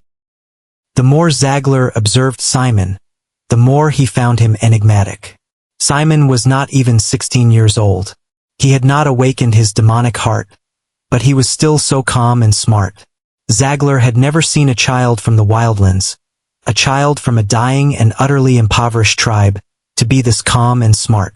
Zagler would not have been surprised if Simon cried, begged, panicked, or tried something foolish to save his life. Although he would have been annoyed if Simon did all of these, he would not have been surprised. However, Simon had been nothing but calm, and he asked questions a normal 15-year-old kid who grew up in the slums of the wildlands should not know to ask. He acts like a boy with years of experience, and that is not the only strange thing about this kid. Zagler glanced at Simon's feet with slightly furrowed brows. The way he walks, his steps make it seem like he has years of fighting experience. Every step he takes makes it easier for him to react to attacks. And his eyes, they're always scanning his surroundings even when he's not aware of it. It's like he was born with it. He has the bloodline of a one-horned demon and a lesser beastkin demon, a demon cat. Could that be why he has these traits? He could be trained into a useful guard, but he might die. And if he doesn't die, his future would be ruined once I take back the Devourer's blood essence from him. It would permanently ruin his foundation and even his demonic heart if he doesn't die. I'm also lucky that he has not awakened his demonic heart. This means that the Devourer's blood essence has not fully assimilated into his heart. It would make it easier to extract, and the chances of his lesser bloodline mixing, contaminating the Devourer's blood essence would drastically decrease. Zagler suddenly had a thought, and he nearly had the urge to facepalm himself. He looked at Simon. When are you turning 16, by the way? Simon glanced at Zagler before he looked to the side with a wry smile. In 2 weeks' time. Simon lied with a straight face. Zagler hummed softly while stroking his chin. Then he nodded. I guess we can make it to our abode before that day then. We should meet up with the others. Simon looked at Zagler with a raised brow. The others? Zagler only gave him a mysterious smile, and Simon clicked his tongue in annoyance. Let's pick up the pace. I don't want to stay in this desolate land anymore. I've stayed long enough. Simon said nothing, but inwardly, he was thinking of several things he could do to survive. There was no proper plan laid out in his mind yet, but the first step was to deceive Zagler about his coming of age. He was going to turn 16 in 6 days' time, but he was not going to tell Zagler this because he had a feeling that Zagler would want to extract the Devourer's blood essence from him before his coming of age. He was not certain, but he could make a few guesses as to how it would be easier to extract the Devourer's blood essence from him before it fused with his demonic heart. But that was if he had the Devourer's bloodline in him. Knowing that he did not possess the Devourer's bloodline, but the Devour skill made him realize that his situation was in fact more grim than it seemed. He needed to give himself more time, and he would be a fool if he ever told Zagler that his coming of age was in 6 days' time. If I can at least awaken my demonic heart, it would increase my chances of survival. Though it won't be much, an increase is still an increase. As Simon had these thoughts, his mind went back to everything Zagler told him about the Devourers. Despite being the hero of Earth and the most terrifying demon slayer, he knew nothing about ancient demons. To him back then, his greatest concern and the most dangerous demon was the Demon King of Death who could summon and control millions of undeads. The Demon King of Death was an extremely terrifying demon, and Simon was more concerned about the Demon King than any other demon. But now, he was hearing of ancient demons like the Devourers and a first great war where even demons and gods allied together to battle the Devourers. How fearsome and terrifying were the Devourers, and how powerful were the ancient demons back then. How would his past self compare to them? How would the Demon King of Death compare to them? Simon was curious, but he was more concerned about the clan that knew about this history and the clan that hired a Daegrin to search for the blood essence of a Devourer. If not because of him and Zagler's arrogance, the clan would most likely have gotten this blood essence, and there would be a reemergence of an ancient demon race. And this would mean a lot of things for both the demon race and the human race. Although he was now a demon and was betrayed by his friends, that did not mean he suddenly hated all humans. He lived for over 6 decades fighting for the human race. He was the protector and hero of the human race, and he still had a little bit of care for Earth. Besides, his human parents never betrayed him or treated him badly. How could he suddenly hate or be nonchalant about Earth? Humans, Earth, demons, ancient demons. Who would have known that I'd be in such a situation? Life sure is funny. Simon released an inward sigh, then he looked at Zagler. Can you tell me the clan that paid you to look for the Devourer's blood essence? He asked calmly. Can you tell me the clan that paid you to look for the Devourer's blood essence? Zagler looked at Simon with a raised brow, and he could not help but shake his head. Kid, there are some things you should not know. Simon furrowed his brows. Why can't you tell me? Zagler scoffed. I don't know. Maybe it's because the clan wants to become a kingdom, which would shake the entire demon realm. Or maybe it's because the clan is trying to revive the most terrifying ancient demon race. Tell me, Black Moon, in all your wiseness and calmness, should a kid from the slums of the Wildlands know the clan that's about to send immense waves throughout the entire demon realm and beyond? What good will come out from that? I'll be able to know what clan I should avoid in the future. That is if I'm able to escape though. Although Simon had this thought, he didn't dare to say it out loud. He only looked at Zagler with a neutral expression. Have you heard of the saying that the less you know, the better? Well, that saying applies here. The less you know, the better. It's for your own good, Zagler said, and Simon scoffed. That's a lie. It's most likely for your own good for whatever reason. Stop acting like you care about my well-being. Zagler chuckled softly with a smile. His lips parted open to speak, but he froze on the spot, and his smile slowly receded. Simon was the same, and his expression was one of immense gravity. Some meters in front of them was a scene of carnage. Over a dozen corpses could be seen on the floor, and these corpses were of demons and demon beasts. Simon's cat eyes scanned every single thing, and his brows were furrowed in contemplation. 14 have weapons and armors. They might be guards, hunters, or warriors. 4 seem to be scouts, and there are 3 demon beasts.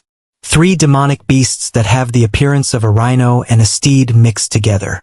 It also has demonic scales, 6 legs, and glowing hooves, gloomsteeds, a broken carriage, and some boxes. Was this a transport group, or? Simon suddenly looked at Zagler. Are these the others you were talking about back then? When he asked this question, he could not help himself from speaking with a bit of sarcasm and schadenfreude. Shut up, kid, Zagler said coldly and with a dark gaze, and Simon scoffed, but he said nothing. He continued his observation of the corpses. They were not killed by beasts, but by other demons. The slits on their throats and the stabs to their hearts signify that they were ambushed from behind. It was quick and so sudden. Maybe an assassin? Or assassins? From what I can also see, the gloomsteeds tried to run, but they were stopped by one of the demons. Their instincts warned them that something was wrong, but the others couldn't sense it or were too late to react.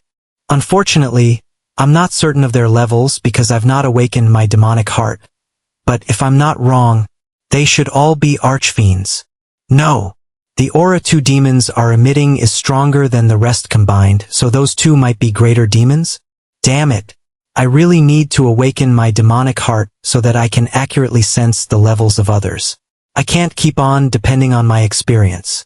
Simon clicked his tongue in frustration, then he looked around, but he saw nothing. I don't see any sign of somebody waiting to ambush us. But this is concerning. Simon's frown deepened. If a group attacked the guards of a Daegrin, then that means the group does not fear the Daegrin, or they have a way to ensure that the Daegrins as a whole don't find out that they killed a Daegrin. Or they want to rob him. He glanced at Zagler, who was biting the nail on his thumb with extremely cold eyes. But a Daegrin would definitely take revenge if they were robbed. And Daegrins are treasure finders, they can get rich easily. So, for somebody to do this, they most likely want to kill the Daegrin. They most likely want to kill Zagler. But who would do such a thing? A kingdom that knows about Zagler possessing the Devourer's blood essence? Or another clan? There should be one more. Zagler suddenly said softly, and Simon looked at him. What? There should be one more corpse. I hired 30 mercenaries to help me get the blood essence. Half of them died. But I can only see 14 of them. One of them is missing. Simon frowned. There are more than 14 demons over there. Aren't you wrong? Simon made sure to not call the other scouts since a kid his age should not know the difference between warriors and scouts. It would just deepen the suspicions of Zagler. The others are scouts. I hired those scouts separately. Zagler took a step forward and began approaching the corpses and broken carriage. Damn it. These bastards were one of the reasons I became broke. How could they die like this? Simon frowned. Then he followed Zagler. He couldn't stay too far from Zagler because the sad truth is that he needed Zagler to live. If there were enemies watching them, only Zagler could protect him. He was still weak, and anybody that could kill these mercenaries could surely kill him with ease. I still don't sense anything. Maybe they've gone.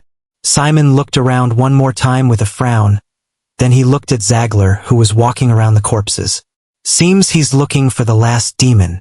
Simon also approached the corpses. Then he went to the corpse that emitted the strongest aura. The demon was thrice the size of Zagler, and it had 2 long horns. He was wearing a bronze armor that covered his entire body, so Simon could not see his body. But he recognized what type of demon this demon was. A horned giant. Simon stared at the demon, who was most likely the captain of the mercenary group, and his mind drifted to a thought.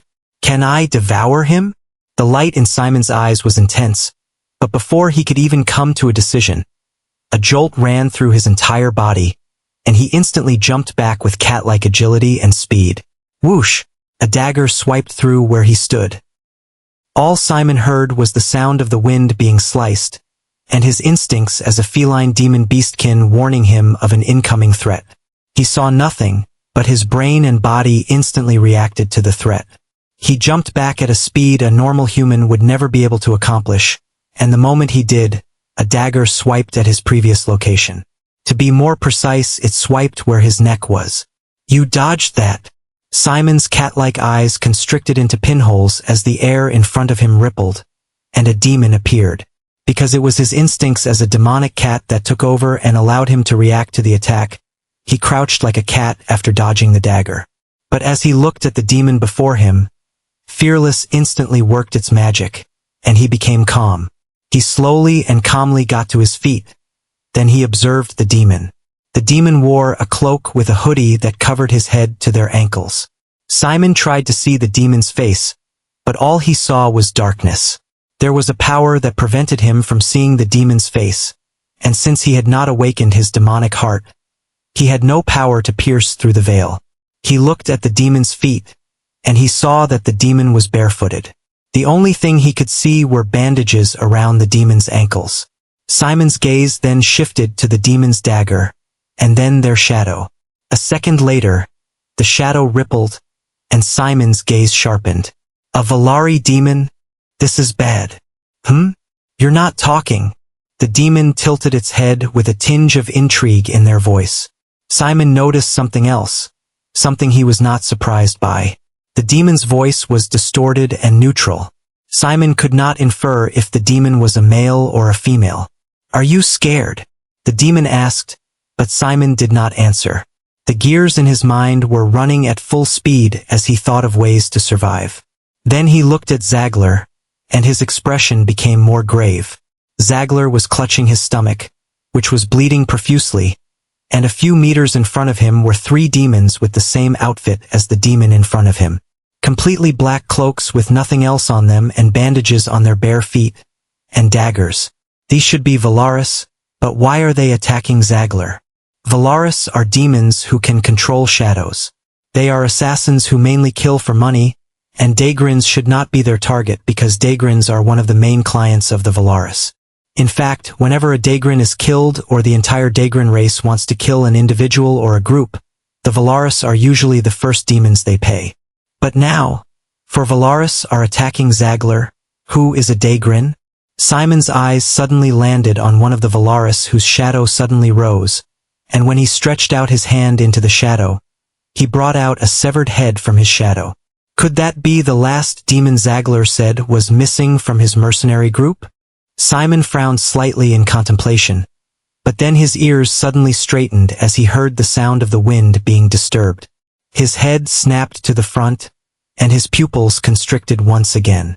Are you really ignoring me? The Valari in front of him stretched out his hand to grab his neck, but Simon's reflexes, which were off the charts, allowed him to react. His heart rate spiked, his blood flow drastically increased, and the movement of the hand became slow in his eyes. It was not too slow, but it was also not so fast that he couldn't see it. Then his body moved, but this time he did not jump back. Instead, he took a step to the side, utilizing his decades of experience as a hero. For a moment, he had the urge to attack because he had taken the Volari by surprise, but he knew that doing such a thing would be foolish. His current state was because of his demonic cat bloodline, which allowed him to have absurd reflexes along with a few other things. But neither of his bloodlines could give him the speed or the power to combat a Volari who was 1,000 times more powerful than he was. Even if he managed to touch the Volari, he would not cause it any harm. He would only anger the demon and put himself in more danger. So what he did was to perform a backward jump using his cat-like abilities. But he did not just jump to any location, he jumped to the horned giant demon who was the captain of the mercenary group. Beside the corpse was a sword that was not too big for him to use, but not perfect. It'll have to do. Simon picked it up, then he swung it a few times before looking at the Volari, who was silently staring at him. Simon could not see his face, but he could feel the anger radiating out of the demon. I guess I'm not worthy of his killing intent. He still sees me as an ant. Good. Do you mind waiting for me to arm myself and find a way to also protect myself? You want me to give you time to search that corpse for something that can save you?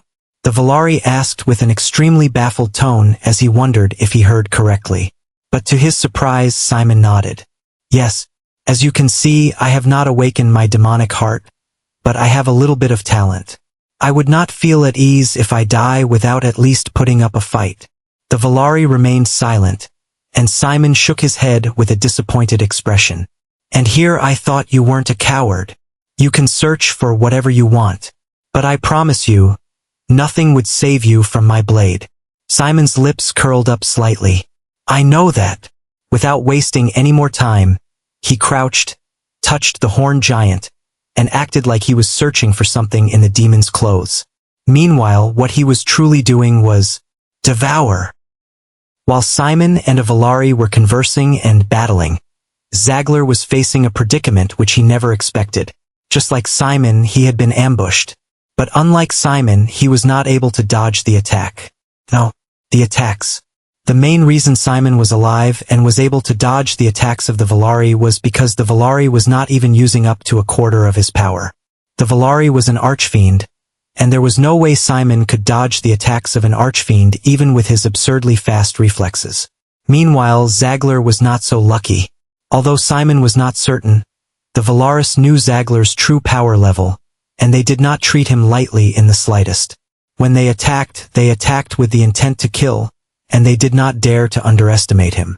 Zagler was a greater demon 2 levels below a demon king.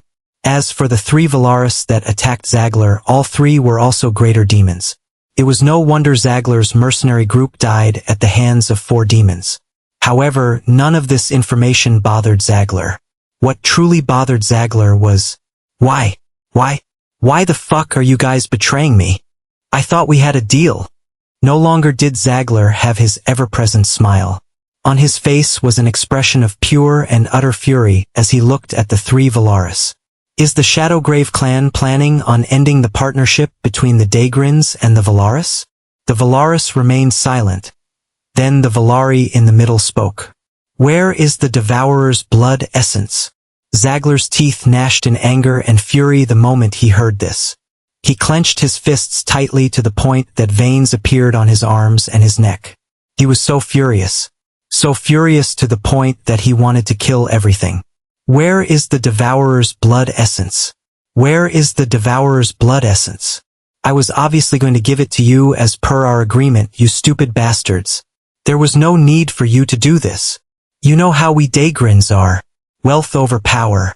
I don't give a shit about the Devourer's blood essence. I would have given it to you and I would have gotten paid. Fucking simple. Zagler huffed with blood-red eyes and a dense, billowing killing intent that could drown an entire football stadium. The Volaris remained silent and just stared at him. Then the one in the middle spoke again. Where is the Devourer's blood essence? Zagler chuckled with a wide smile. Can you fucking believe these pieces of shit? Fine. Tui. Zagler spat out blood to the side. Then he looked at the three Valaris. Will you let me live if I tell you where it is? Not if you tell us where it is, but if you give it to us. The Valari to the right spoke, and Zagler scoffed. And what about my payment? Our agreement? Huh? I spent a lot just to get the damned blood essence, and now, guess fucking what? I'm fucking broke. All thanks to you bitches. The Valaris remained silent, and Zagler shook his head with a chuckle of disbelief, anger, and madness. Sons, daughters, fathers, and mothers of bitches. You guys are the worst of the worst. Where is the Devourer's blood essence? The Valari on the left asked, and Zagler smiled widely. His smile was one of madness and pure rage. In my fucking asshole, fools. You think I'm going to tell you? If I tell you, you're going to kill me because you know that I won't let this slide after everything you've done. The Daygrins and every other demon would come for you. Your clan and entire race would cease to exist, and I'll personally slit the throat of whoever gave you the orders to stab me in the back. So, if you think I'm going to tell you where the Devourer's blood essence is, then you're fools. You should have gotten the Devourer's blood essence before betraying me. Zagler removed his hand from his bleeding stomach, and the Valaris saw that Zagler was no longer bleeding. It seems you have an artifact that can heal you. Zagler spat the last blood in his mouth. Then he wiped his mouth. Obviously, you might have destroyed my life-saving artifact, but I'm a Daygrin. Zagler raised his right hand, which had 5 rings with closed eyes on them. The eyes snapped open, then they released dark and crimson light. I have many artifacts I can use to kill you 3 cowards.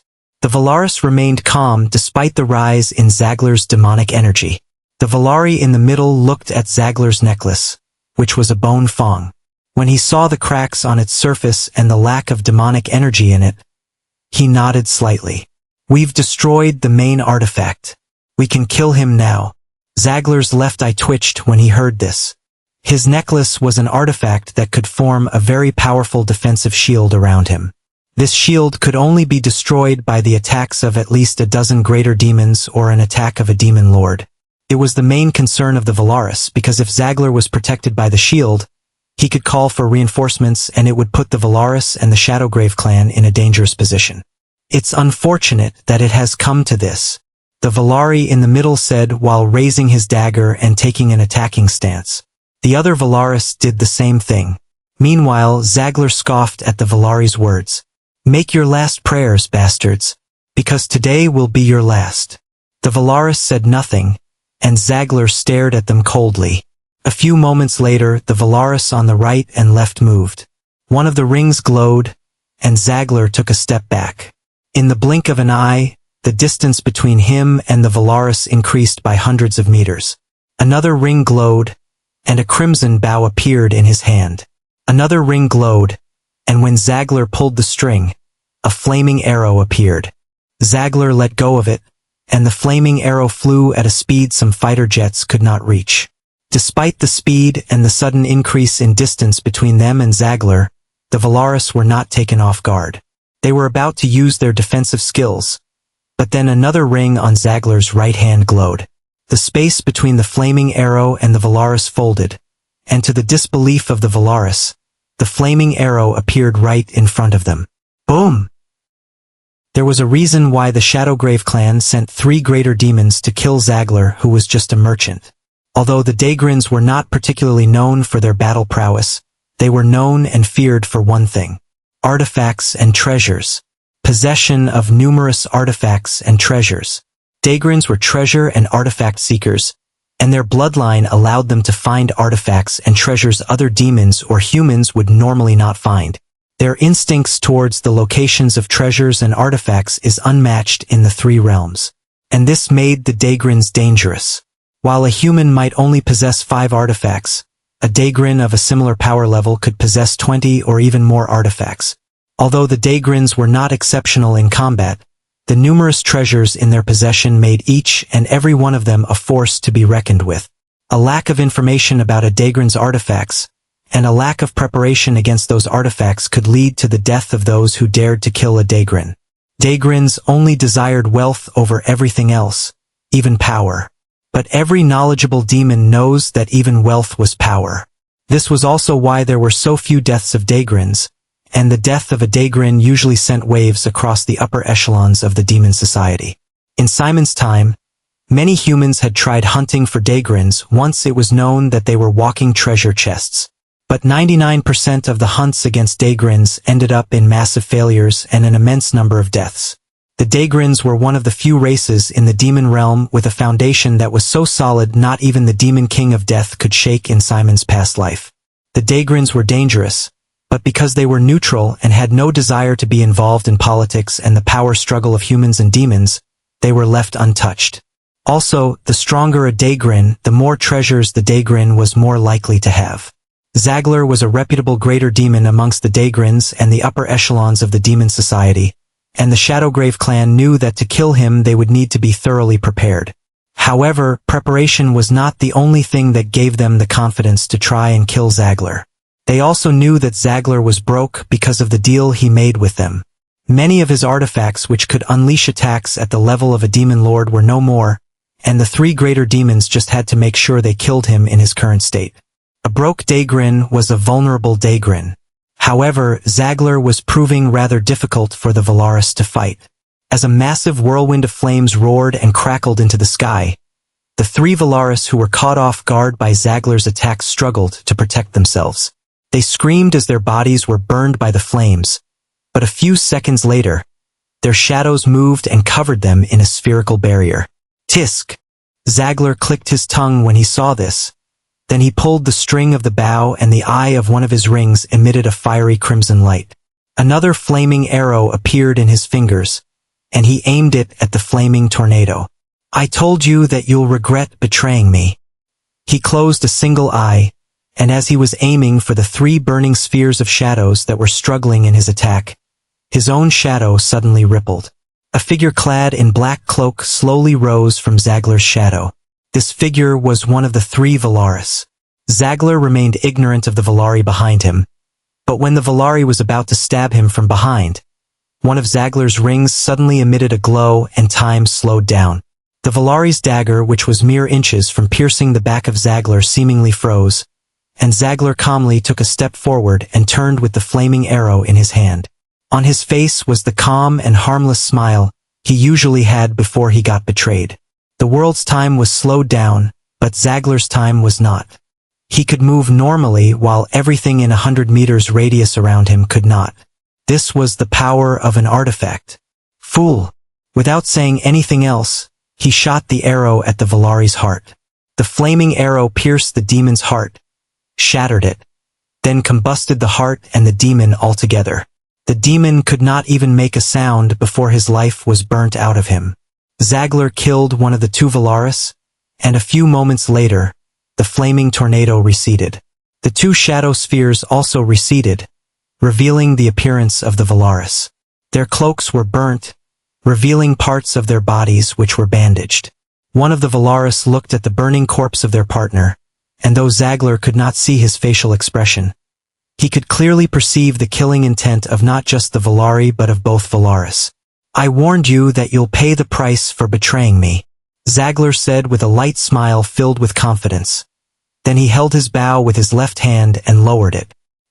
He raised his right hand, which was filled with rings. Then he pointed at the Valaris. Die for me. An egg-sized fireball was formed at the tip of his fingers, and a second later, Zagler released it at the stunned and shaken Valaris. The fireball moved at lightning-fast speed. Then it exploded when it was a meter away from touching the Valaris. But when it exploded, dozens of bullet-sized fireballs shot at the Valaris at a much faster speed. Bang! Bang! Boom! Bang! Boom!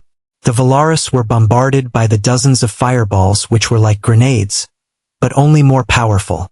Dense smoke and a powerful dust cloud erupted as a result of the attack, and Zagler's smile remained when he saw this. His breathing was uneven, and sweat could be seen dripping from his chin, but other than that he was okay. Damn! Even with the miser's ring, my demonic energy is nearly depleted. Fighting is not meant for Dagrins, honestly. Zagler wiped away the sweat from his face, and just as he lowered his hand, Poochie, a dagger that was emitting a golden glow, pierced his heart from the front, and when Zagler saw the dagger, and most especially the golden glow, his eyes widened in disbelief. A divine weapon? Some minutes prior, while Zagler was fighting 3 Valaris who were greater demons, Simon was also facing his own share of problems. However, unlike Zagler, who had the power to battle his problems, Simon did not. So, Simon intended on increasing his chances of survival, even if it was just by 1%. When Simon first obtained Devour, he was bombarded with so much information about the power.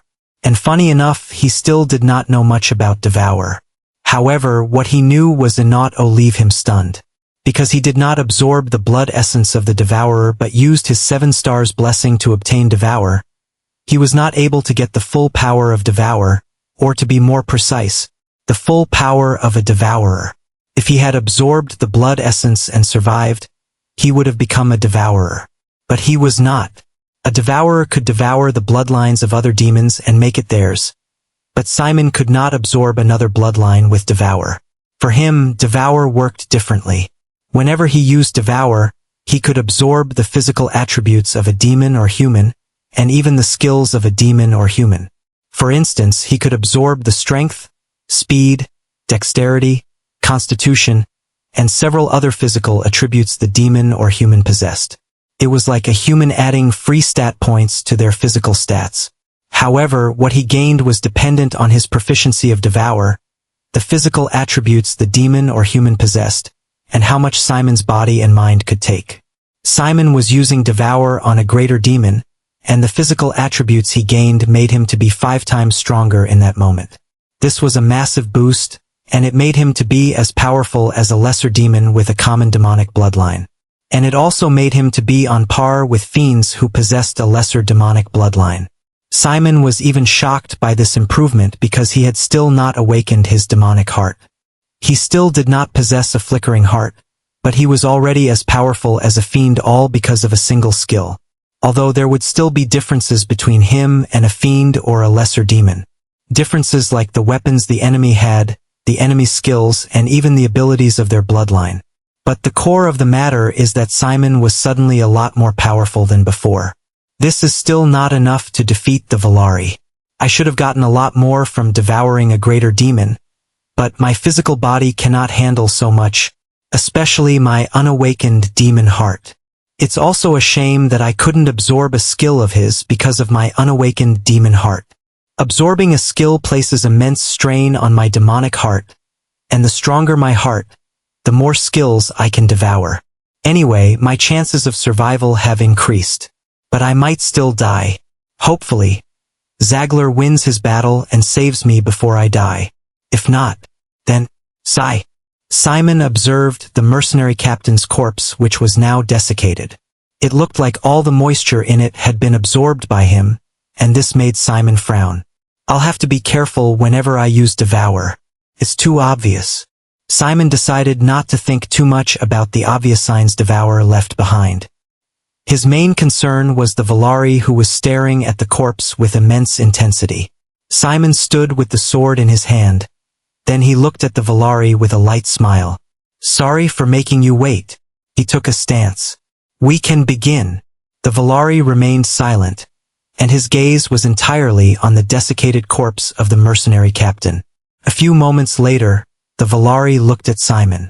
Although Simon could not see his face, he knew that the Valari had a frown. What did you do? Why does he look like that? Simon shrugged. Who knows? The Valari remained silent and looked at the desiccated corpse once again. Simon shook his head disappointedly. I thought we were going to fight? The Valari looked at Simon. If you tell me what you did, I'll consider sparing your life. Simon scoffed. I'd rather fight. The moment Simon said this, his pupils constricted when he saw the Valaris standing mere inches from his face. Fuck! So fast. I'm giving you an opportunity to live, Ant. Don't be foolish and take it. The Valari said coldly, and Simon's gaze also became cold. Now tell me, What did you do to that corpse? Simon's lips curled up slightly, and his grip on the sword tightened. You talk too much for an assassin. Simon felt an extremely deadly killing intent slam into him, and a chill went through his spine. So be it. Simon's instincts screamed at him, and his body moved before the Volari even finished speaking. He took a step back. His vertical pupils constricted as he saw a bandaged hand coming for his neck. When he took a step back, he dodged the hand, but the Volari scoffed when he saw this. And you think I won't get used to your reflexes? Don't think you're my match just because I'm going easy on you. The Volari's bandaged hand suddenly shot forward and its speed increased. And Simon no longer held back. His gaze became cold and sharp, and he dodged the Volari's hand with his new speed and power. What? The Volari was shocked to the core at Simon's new speed and power, but Simon did not give him the time to react. As soon as he dodged, his sword moved in tandem with his years of experience killing demons. He swung his sword at the stunned Volari's neck with an utterly cold gaze, and for a moment, the Volari was even more shaken by the killing intent Simon emitted. This was a killing intent he had honed for decades as the greatest demon slayer on earth. It was a killing intent an archfiend could not even fathom. And he stood there, stunned. Simon's sword edge reached the neck of the Volari. However, clang. Oh, fuck me. Simon cursed loudly. There was one thing Simon forgot to consider when he attacked the Volari. Artifacts, or to be more specific, armors. Simon had not considered that the robe the Volari wore had defensive capabilities, and he would not even be able to cut through it with his power. He could not be blamed for this despite his experience because robes were mere clothes to him in his past life. Even though a robe possessed defensive capabilities, it was never sturdy enough to prevent his sword from cutting it. Because of this mentality, and also because of his weak strength, he could not even cut through the robe. A dark light flashed at the point of contact between his sword and the robe, and he was even forced to take several steps back in the end. Demonic energy. Simon's gaze was extremely dark as he stared at the flickering dark light that was slowly going out. The dark light was the Volari's demonic energy he had imbued in the robe, and aside from the high quality of the robe, the demonic energy was the main reason Simon could not cut through it. I need demonic energy to be able to cut through demonic energy, and that was what I was trying to avoid. This guy is not even bothering to coat himself with demonic energy because I'm an unawakened demon kid, and although cutting through his neck might be difficult, I should be able to do it with my new strength and my skills with the sword. But once he coats his body with demonic energy, I won't be able to cut him or deal a lot of damage to him unless I have demonic energy or I increase my physical strength to a higher degree again. This is bad. Very bad. I couldn't kill him when he was caught off guard. Now he's going to be wary of me. As Simon had these thoughts, explosions rocked the ground he stood on and then hot gusts of wind blew into his face. He quickly looked at the source of the explosions, and his eyes widened slightly. Zagler has this much power? Simon muttered as he stared at the massive flaming tornado that was dangerously close to him. I need to distance myself. But the moment Simon had this thought, a chill spread across his back, and his absurd reflexes instantly reacted. However, where do you think you're going, Ant? An extremely cold voice drifted into Simon's ears, and Simon instantly looked at his shoulder which was being held by the Volari. He was about to move, but the Volari instantly grabbed his neck and lifted him off the ground with immense ease. Simon's eyes bulged and he kicked the air while clawing at the Volari's hand with veins on his neck. He could not breathe, and he was dying. In the next moment, he landed 4 rapid successive kicks on the Volari's chest. But it did nothing. The Volari's robe emitted a dark light as the Volari's demonic energy blocked all of Simon's kicks. Simon groaned with cold eyes. Then he swung his sword at the Volari's hand. However, Ant, the Volari said coldly, and before Simon knew it, the Volari's shadow suddenly moved. Hands shot out of the shadow and grabbed his right arm, and in the next moment, crack, snap, clang, Simon kicked and writhed in the Volari's grip, and his sword fell to the ground. His right arm was a shadow of what it was. It was now broken and bent backward, and his flesh was also twisted. Simon was in so much pain that he wanted to scream out loud, but he couldn't. The Volari was holding his neck too tight, and Simon could barely make a sound. As Simon struggled to get used to the pain in this new body, a strange and unexplainable emotion washed over him. For some reason, he thought he would be able to kill the Volari in some way and survive. Back on Earth, he always found a way even in the most precarious situations. He always had that belief, but now, it seemed he was going to die. His dominant sword-wielding arm was no more, and he was being held by a greater demon while his only other hope was a broke merchant who was also facing 3 assassins in the same realm. How could he win? How did he even expect to defeat a greater demons as an unawakened demon? This is the demon world. I'm a demon. This is just like an insanely higher difficulty game where survival would be an achievement. I need to stop believing that there would always be a way to survive when there might not be. This is the demon realm, not Earth. I'm a nobody in the demon realm, and I don't have the support of a demon king, a demon god, or the support of the world. When I gained the hero class on Earth, I was favored by the world. There is no such thing for me in the demon realm. I might actually die. Simon was beginning to lose consciousness, and there was no more fight in him. But before he could completely lose consciousness, the Volari let go of Simon, causing him to fall on the ground with a loud thud. Gasp! Cough! Cough! Cough! Simon coughed out blood mixed with spit as he struggled to gasp for air. His vision was blurry, but then a slap resounded in his ear, causing his head to nearly perform a 360 degrees. Answer me, Ant. Did you absorb the Devourer's blood essence? Who are you? And why do you have so much killing intent for a kid your age? Simon struggled for breath while having to bear the sting on his face. He subconsciously tried to raise his right hand to touch his cheek, but immense pain shot through his body and he jolted. Pa! Answer me, Ant. Another slap landed on Simon's cheek, exactly on the same spot, and Simon coughed out a mouthful of blood. Simon's vision blurred and wobbled, and just as he was finally able to breathe and his vision became clearer, he sensed something that shook him. His head snapped in the direction of Zagler. Divinity! Zagler had an expression of disbelief as he stared at the dagger emitting a golden glow. It had pierced his heart, and in a few moments, the divinity of the dagger would run rampage in his body and heart. It would completely destroy his heart and his chaos pathways. He would die, and he would die with lingering regrets. How? Why? Zagler asked these 2 questions to no one in particular, but his gaze remained on the glowing dagger despite the sound of footsteps drifting into his ears. Without looking away from the dagger, he spoke with a surprisingly calm tone. What have you guys done? Why do you have a divine weapon with you? A single Volari stopped in front of Zagler, and when there was no response from the Volari, Zagler looked up. His eyes flickered slightly when he saw the state of the Volari. The Volari's robe were torn, tattered, burnt, and could no longer be called an artifact but rags. The body of the Volari was revealed, and Zagler was not surprised when he saw that the Volari's body was covered in bandages. Some of the bandages were burnt and cut, and dark smoke could be seen emitting from the openings of the bandage. As for the Volari's face, Zagler scoffed when he saw that the Volari was wearing a mask. The mask was completely black with nothing but eye holes which showed the black eyes of the Volari.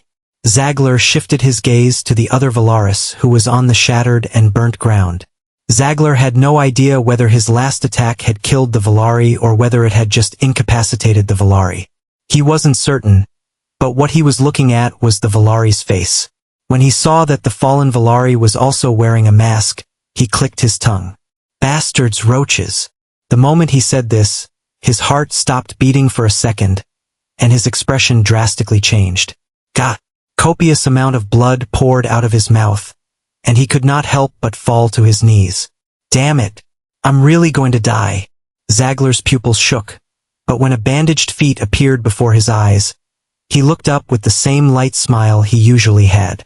Since I'm going to die, can you at least tell me why you guys have a divine weapon with you? The Volari merely stared at him with an emotionless gaze. Then he spoke. The Devourer's blood essence. Where is it? Zagler looked down. Then he chuckled softly. If you wanted the blood essence, you shouldn't have attacked me. And you definitely shouldn't have stabbed me with a divine weapon. Cough. Zagler coughed out a mouthful of blood, and he clenched his mouth in pain. He was trying his best to live, but the divinity in the dagger was like poison in his heart. It was like he had flowing magma running throughout his body. He was in so much pain, but he was trying to live and survive a little bit longer. Where is the Devourer's blood essence? The Valari asked emotionlessly once again, and Zagler scoffed.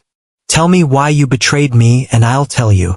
The Valari remained silent, and Zagler chuckled while shaking his head. You don't have to tell me how you have a divine weapon. You don't have to tell me why you actually want the Devourer's blood essence. You don't have to tell me what the Shadowgrave clan really plans on doing in the future. You don't have to tell me any of that. The only thing I want to know before I die is why you betrayed me. Cough. Tell me that, and I'll tell you where the Devourer's blood essence is. The Valari stared at him with the same emotionless gaze, and after a few seconds of silence, Zagler released a sigh of frustration, believing that the Valari would not give him what he wanted. We're killing everybody that knows we want the Devourer's blood essence. The Valari said calmly, and Zagler's left eye twitched. You fucking bastards. But cough. I made an oath. A heart-binding oath. Cough. Zagler coughed out a mouthful of blood, and the Valari stared at him emotionlessly. Zagler was getting closer and closer to death, and both of them knew it. Where is the Devourer's blood essence? Keep your end of the deal. Zagler instantly laughed despite the pain, his current state, and the blood on his lips, chin, and neck. Great words coming from you bastards. Without waiting for a response from the Valari, one of Zagler's rings glowed and a lantern appeared in front of him. The lantern emitted a dim white light, but the moment Zagler grabbed it, the white light became as bright as a star. The Valari's pupils constricted fiercely, and disbelief and shock erupted in his gaze. He moved back, hoping to distance himself from Zagler, but it was too late. The white light spread and caught up with the Valari, and the Valari released a pained groan the moment the light touched him. The white light kept on spreading until it covered a kilometer-wide radius, and the Valari that was with Simon also fell on his knees in pain. Their shadows were dissipating at a visible pace, and dark smoke was being emitted from their bodies. I believed I won't have to use this artifact on you guys, but since you guys have a divine artifact, then I suppose it's not surprising that I have an artifact that is particularly suppressive against bastards like you who love darkness. It's not a divine artifact, but it is extremely effective against bastards like you. Zagler did not wait for a response from the groaning Valari. Instead, he looked at Simon. When he saw Simon's condition, especially his right arm, he clicked his tongue. At least you're not dead. He wanted to get up, but then he looked at the dagger in his heart and shook his head. Shit, I'm really going to die. One of Zagler's rings glowed, and a silver bead appeared in Zagler's hand. He looked at the bead for a moment before throwing it in Simon's direction. In the next moment, a spatial crack appeared where the bead struck, and it was mere steps from Simon. Hey kid. When Simon perceived the familiar aura of divinity, he was shocked to the core. He should not be perceiving such an aura. This was the demon realm, and demons could not wield divinity.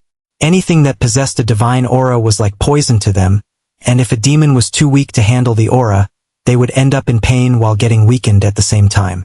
Although it was 1,000 years since his death, he was certain that no demon would want to have anything to do with a divine weapon or anything divine. But when he saw the dagger in Zagler's chest emitting a golden glow, the gears in his mind could not help but spin rapidly. His ears, which were far more better than an average human's ears, picked up the conversation between Zagler and the Valari. Despite a Valari standing in front of him, he was still calm and he ignored the Valari while focusing on Zagler. He was more concerned about the presence of the divine weapon than the Valari radiating a murderous intent. He couldn't do anything about the Valari, but he could at least obtain a little bit of information. He listened to everything Zagler and the Valari said, up to the point where Zagler brought out the lantern which heavily suppressed the Valaris.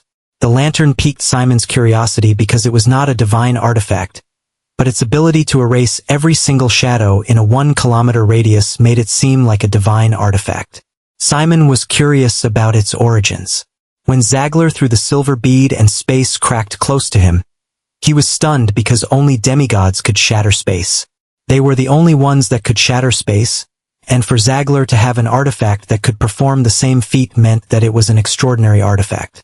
Simon stared at the spatial crack with a strange light in his eyes.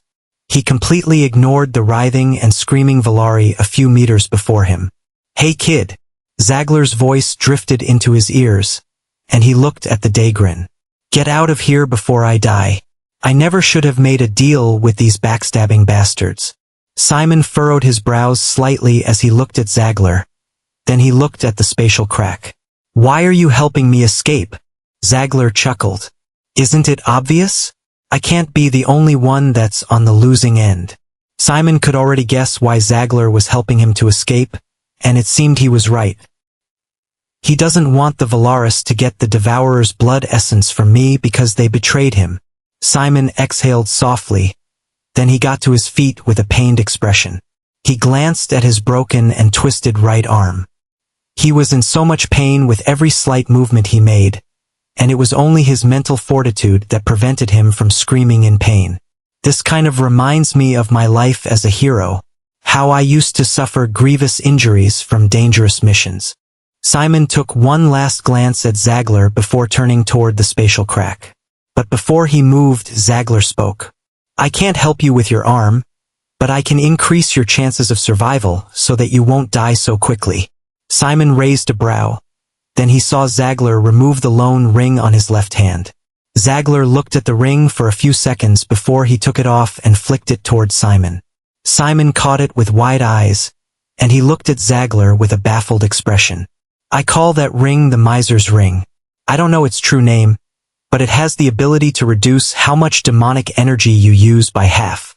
Simon's eyes widened in disbelief. The ring could reduce his usage of demonic energy by half. What sort of ring was this? "I've severed my connection with the ring, so just drop your blood on it and it would be yours." Simon looked at Zagler with a suspicious expression, and Zagler smiled despite blood dripping out of the corners of his mouth. "Boy, I know you probably have trust issues after what your mother did to you, but I'm dying and the last thing I want is for those bastards to win over me at the end of the day. I'm honestly trying to help you stay alive so that these bastards can't sleep at night." Simon shifted his gaze to the Miser's Ring. Then, after a few moments, he placed the ring on his bloodied right arm, and the ring emitted a black light. He immediately felt a connection with the ring, and he felt no other thing. "No trap," Simon thought with a slight furrow of his brows. "Good. Now go, kid. Go and make sure not to get caught by these bastards."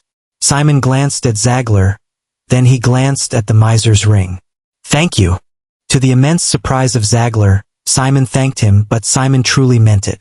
Zagler's parting gift was going to be very useful to him for a very long time. "Go," Zagler said after a while, and Simon nodded. He turned and took 2 steps toward the spatial crack, but then he stopped and froze on the spot. Standing right in front of the portal was a cloaked man in bandages and a mask. The man was a Valari, but unlike the others, he didn't cover his face with the hood of his robe. The Valari was sitting with his legs crossed and his eyes closed, and the moment Simon saw this Valari, his entire being froze on the spot. This was out of utter disbelief and his body's instincts in front of an apex predator. Black moon. Black moon, run." Zagler stuttered in fear and with extremely wide eyes as he looked at the man in front of the spatial crack. But Simon did not dare to move a single inch. In fact, his breathing subconsciously became extremely quiet. "Where do you expect me to run to when there's a demon lord right in front of me?"